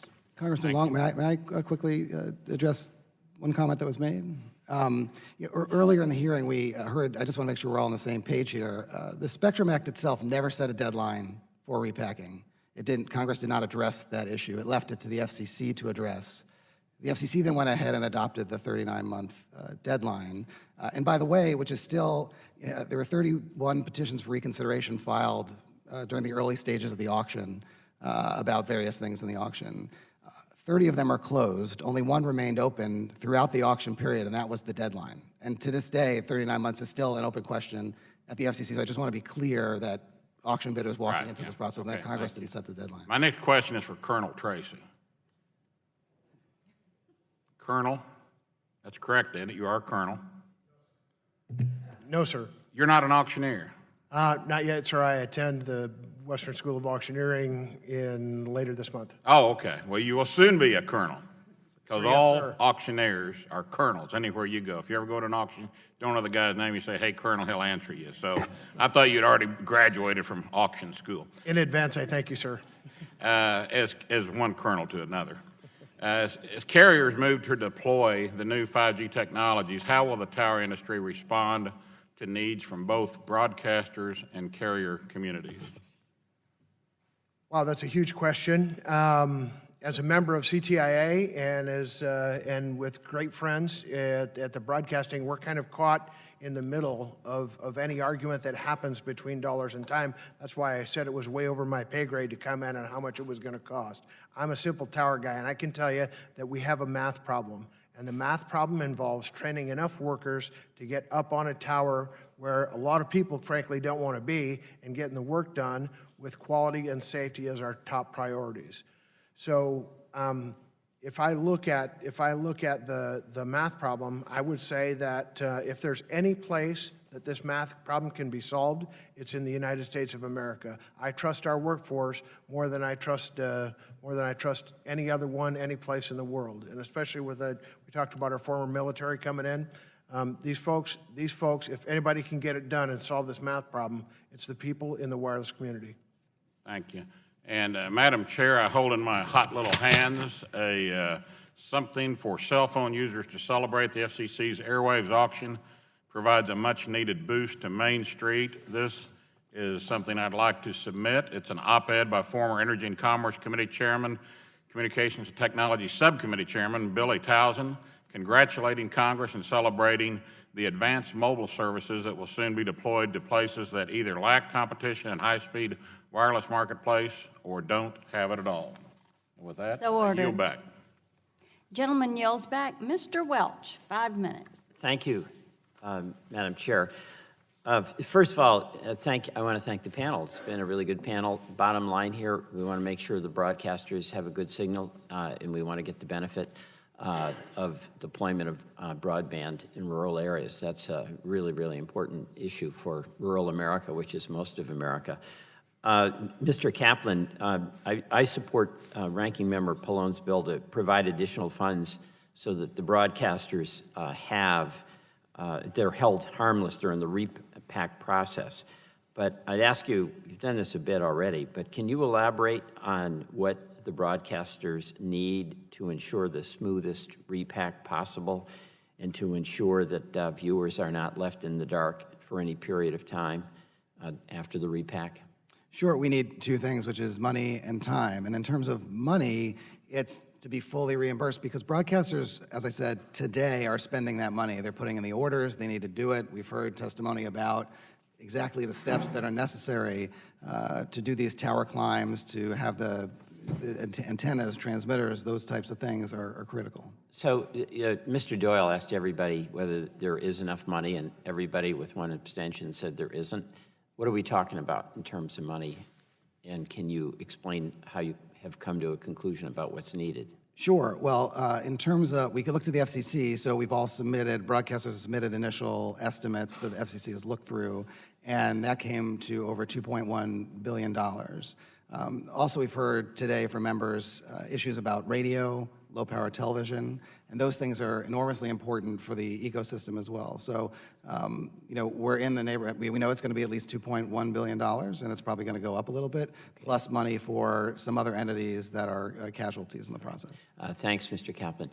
Mr. Bergman, can you share with the committee what the spectrum will mean for our rural constituents? I mean, that is a huge part of America, and it's supposed to be, as you know, under the original Telecommunications Act, getting the same service as urban areas. We're not doing that, and it is really hollowing out the opportunity for rural America, where if people are going to start jobs, entrepreneurs are going to come, and a lot of people want to. I know this in Vermont because of what they see as a quality of life that's different. They can't not do it, as you well know, unless they have urban-style speeds. So can you talk about what the spectrum can do? Thanks, Congressman Welch, and certainly appreciate your and this committee's attention to making sure that rural America is a full participant in wireless. And I think there are a couple components of it. One, we were talking about just a couple minutes ago as a lifeline, right? And you mentioned this, the ability to reach 911 in times of need is really critical in rural areas, right? When you're at sparsely populated communities, windy roads, that ability to reach 911 is absolutely critical. The other piece is an economic opportunity, right? A growth opportunity. The ability to work where you want, to be creative where you want to be, is something that wireless is really unleashing. When I think about the spectrum inventory, I think about this spectrum, the 600 megahertz spectrum. This is like the long distance runner, right? This is the spectrum that can cover miles and miles. It's got great propagation characteristics. And I think what you see for rural America, it's happening today, right? T-Mobile announced in Cheyenne, Wyoming, and in Maine first. It's a little bit unusual compared to where we normally see services first rolled out. So this repack, this process is really key to getting this. Thank you. I don't have much more time, and I just want to let Ms. Murphy-Thompson comment on that same question as well, but thank you. Sure, and let me just thank you for all the work you've done to help promote rural broadband, both for your constituents and all of CCA members. It's in our DNA, and I know right now rural is a big buzzword, but it's something we've been working on for a long time. And this spectrum, as Mr. Bergman said, is critical to all sorts of new technologies in order to connect rural America, not leave them behind in these next generation technologies. And you know, we would ask continued assistance from Congress to help bridge this digital divide. Okay, thank you very much. Madam Chair, I yield back. Thank you. Gentleman yields back. Mr. Flores, 5 minutes. Thank you, Madam Chair, and I thank the panelists. It's been a great hearing so far. Unfortunately, there were some unintended consequences in the repacking. Mr. Bill Rockus addressed one of those with the low-power TV and translators. Another one is that the industry, the broadcast industry, shares towers with AM stations, FM stations, and also with FM translators. And so those operators are also going to be impacted as the broadcaster, the TV broadcasters go through the repacking process and changing transmitters and antennas and so forth. So to address this issue, yesterday Mr. Green and I introduced H.R. 3685, the Radio Consumer Protection Act. This bill establishes a similar fund for the narrow purpose of reimbursing radio stations during the repacking transition. It closes the unintended oversight that prevents radio stations from being left out of the process. And we've all seen the vital role that local radio stations play for millions of Americans that are faced with severe weather, such as Harvey and Irma, and natural disasters and other local emergencies. And it's at times like these that local radio can be a lifeline for the people we serve, especially when power and all other communications services are down. So my questions are these. Mr. Kaplan, do you have an idea as to how many towers that the TV broadcast industry used are shared with AM, FM, and FM translators? I do, and first of all, thank you and Congressman Green for introducing that bill. It's a very important legislation. There are actually 678 TV towers that would share with FM stations. Okay, and so my next question is what's the impact on those radio stations as the TV stations start to do their modifications? It could have a significant impact on those stations because what happens is when tower climbers go up to do the adjustments they need for the TV repack, the FM stations have to power down, for safety reasons. And it all depends upon when those happen. During the DTV transition, it was less of a problem because we had far more time. So radio stations could organize that, 2 a.m. to 5 a.m., and that was not a big deal. But with a tight timeline they're under now, unless they build auxiliary stations, they're going to be forced to, power down during drive time or for weeks at a time. Well, your last comment there says leads me to ask the question: are there any other unforeseen cost of the spectrum repacking on the radio industry that were not envisioned originally? Not at this time, but as days go by and things happen, we keep learning new things, which is why processes like these can be very difficult. Okay, I'd ask you to supplementally advise the committee as those come up, if you would. Mr. Bergman, as I understand, the wireless carriers who purchase the spectrum have to wait 39 months before they can begin to generate a return on the acquisition. And I appreciate that things in the wireless space move at a very fast pace. What does 39 months mean to the wireless industry? Do you have a way to quantify that in terms of revenues or lower rate of return, things of that nature?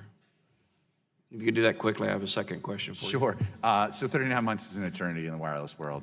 We reinvent ourselves every 5 to 10 years, building out entire new networks. Right. T-Mobile recently acquired 700 megahertz spectrum, built out the country in 2 years. Mhm. So that's a long, long time for us. So I guess we could have a 7th generation out by the time that you get a chance to get a return on your investment. I'm being facetious. Continue with you, Mr. Bergman. You made a reference to the evidence provided to the FCC that there are sufficient tower crews available to meet the repack deadline. The FCC says that. Can you expand on the nature of this evidence and why is there so much conflicting information about whether or not there's enough time to complete the transition? Because Mr. Tracy has indicated otherwise, and some of our broadcast folks have said, they're worried about the tower resources. Sure. So, the FCC holds open processes and sought comment at a variety of different times about the 39-month timeline, Right. about the particular, phase, the 10-phase project that I described for you, and had an opportunity to hear from all sides, from, all interests, and considered a variety of different approaches. I think they were originally proposing 18 months for the timeline. Ultimately decided 39 months. That was challenged in court. The court upheld that 39-month timeline. And then the staff developed a transition plan that again, breaks this challenging task into 10 different phases. And I think that's really important. So even as we think about the size of the challenge, remember we're chunking it into 10 different pieces so that we don't have to have a separate tower crew, antennas for all of those stations at the same time. We're building that timeline out over the 39 months. Thank you all for your responses, and I've exhausted my time. I yield back. Thank you very much. The chair recognizes Mr. Costello. Thank you. I read all of the testimony and looked over a bunch of various questions I was going to ask, and I think for the most part we've touched on everything. That's the blessing and the curse of being last, sitting at the end of the chair. I wanted to get a couple things on the record, though, that I think are relevant for a couple different reasons. Let me just start as co-chair of the Public Broadcasting Caucus, Mr. Butler, just to give you an opportunity to explain how this repacking may be a bit different for the public broadcasting vis-a-vis others. Yes, sir. Thank you, and thanks, first of all, for being the co-chair of our Public Broadcasting Caucus. We're honored to have you in that leadership position. As has been said, and as Mr. Bergman was just touching on, this is not really a 39-month transition. For lots of our stations, this is a much shorter transition than that. 14 of our public television stations have to make this transition within the next year, almost, November 30th of 2018. And then there's a cascading effect. The next phase begins the next day, and so the last phase, which will take us up to July of 2020, we only have 14 stations left at that point to get repacked, and so 135 of our stations alone are going to have to repack well before that 39-month. Why is that? Deadline, because of the phasing in that the FCC has created for this process.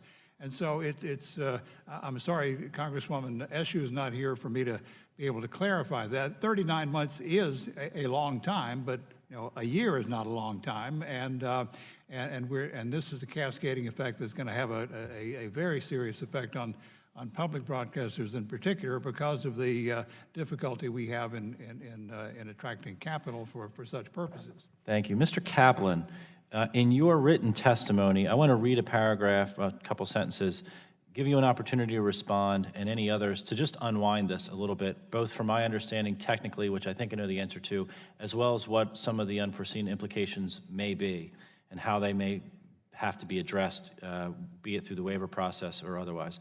The repack must take into account the costs and need for coordination associated with TV and radio stations which themselves were not repacked, but which, due to their proximity to repacked TV stations, must produce power or transmit from an alternate facility for some period of time.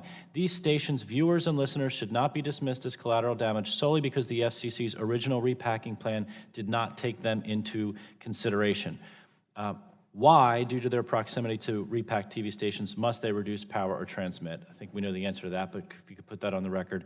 And then secondly, can you discuss some of this collateral damage and how we may need to go about addressing it or be sensitive to it?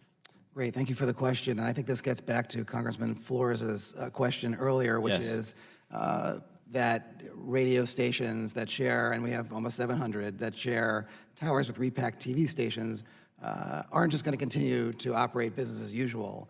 When those changes are made to the towers, the FM radio stations will have to power down, go off the air.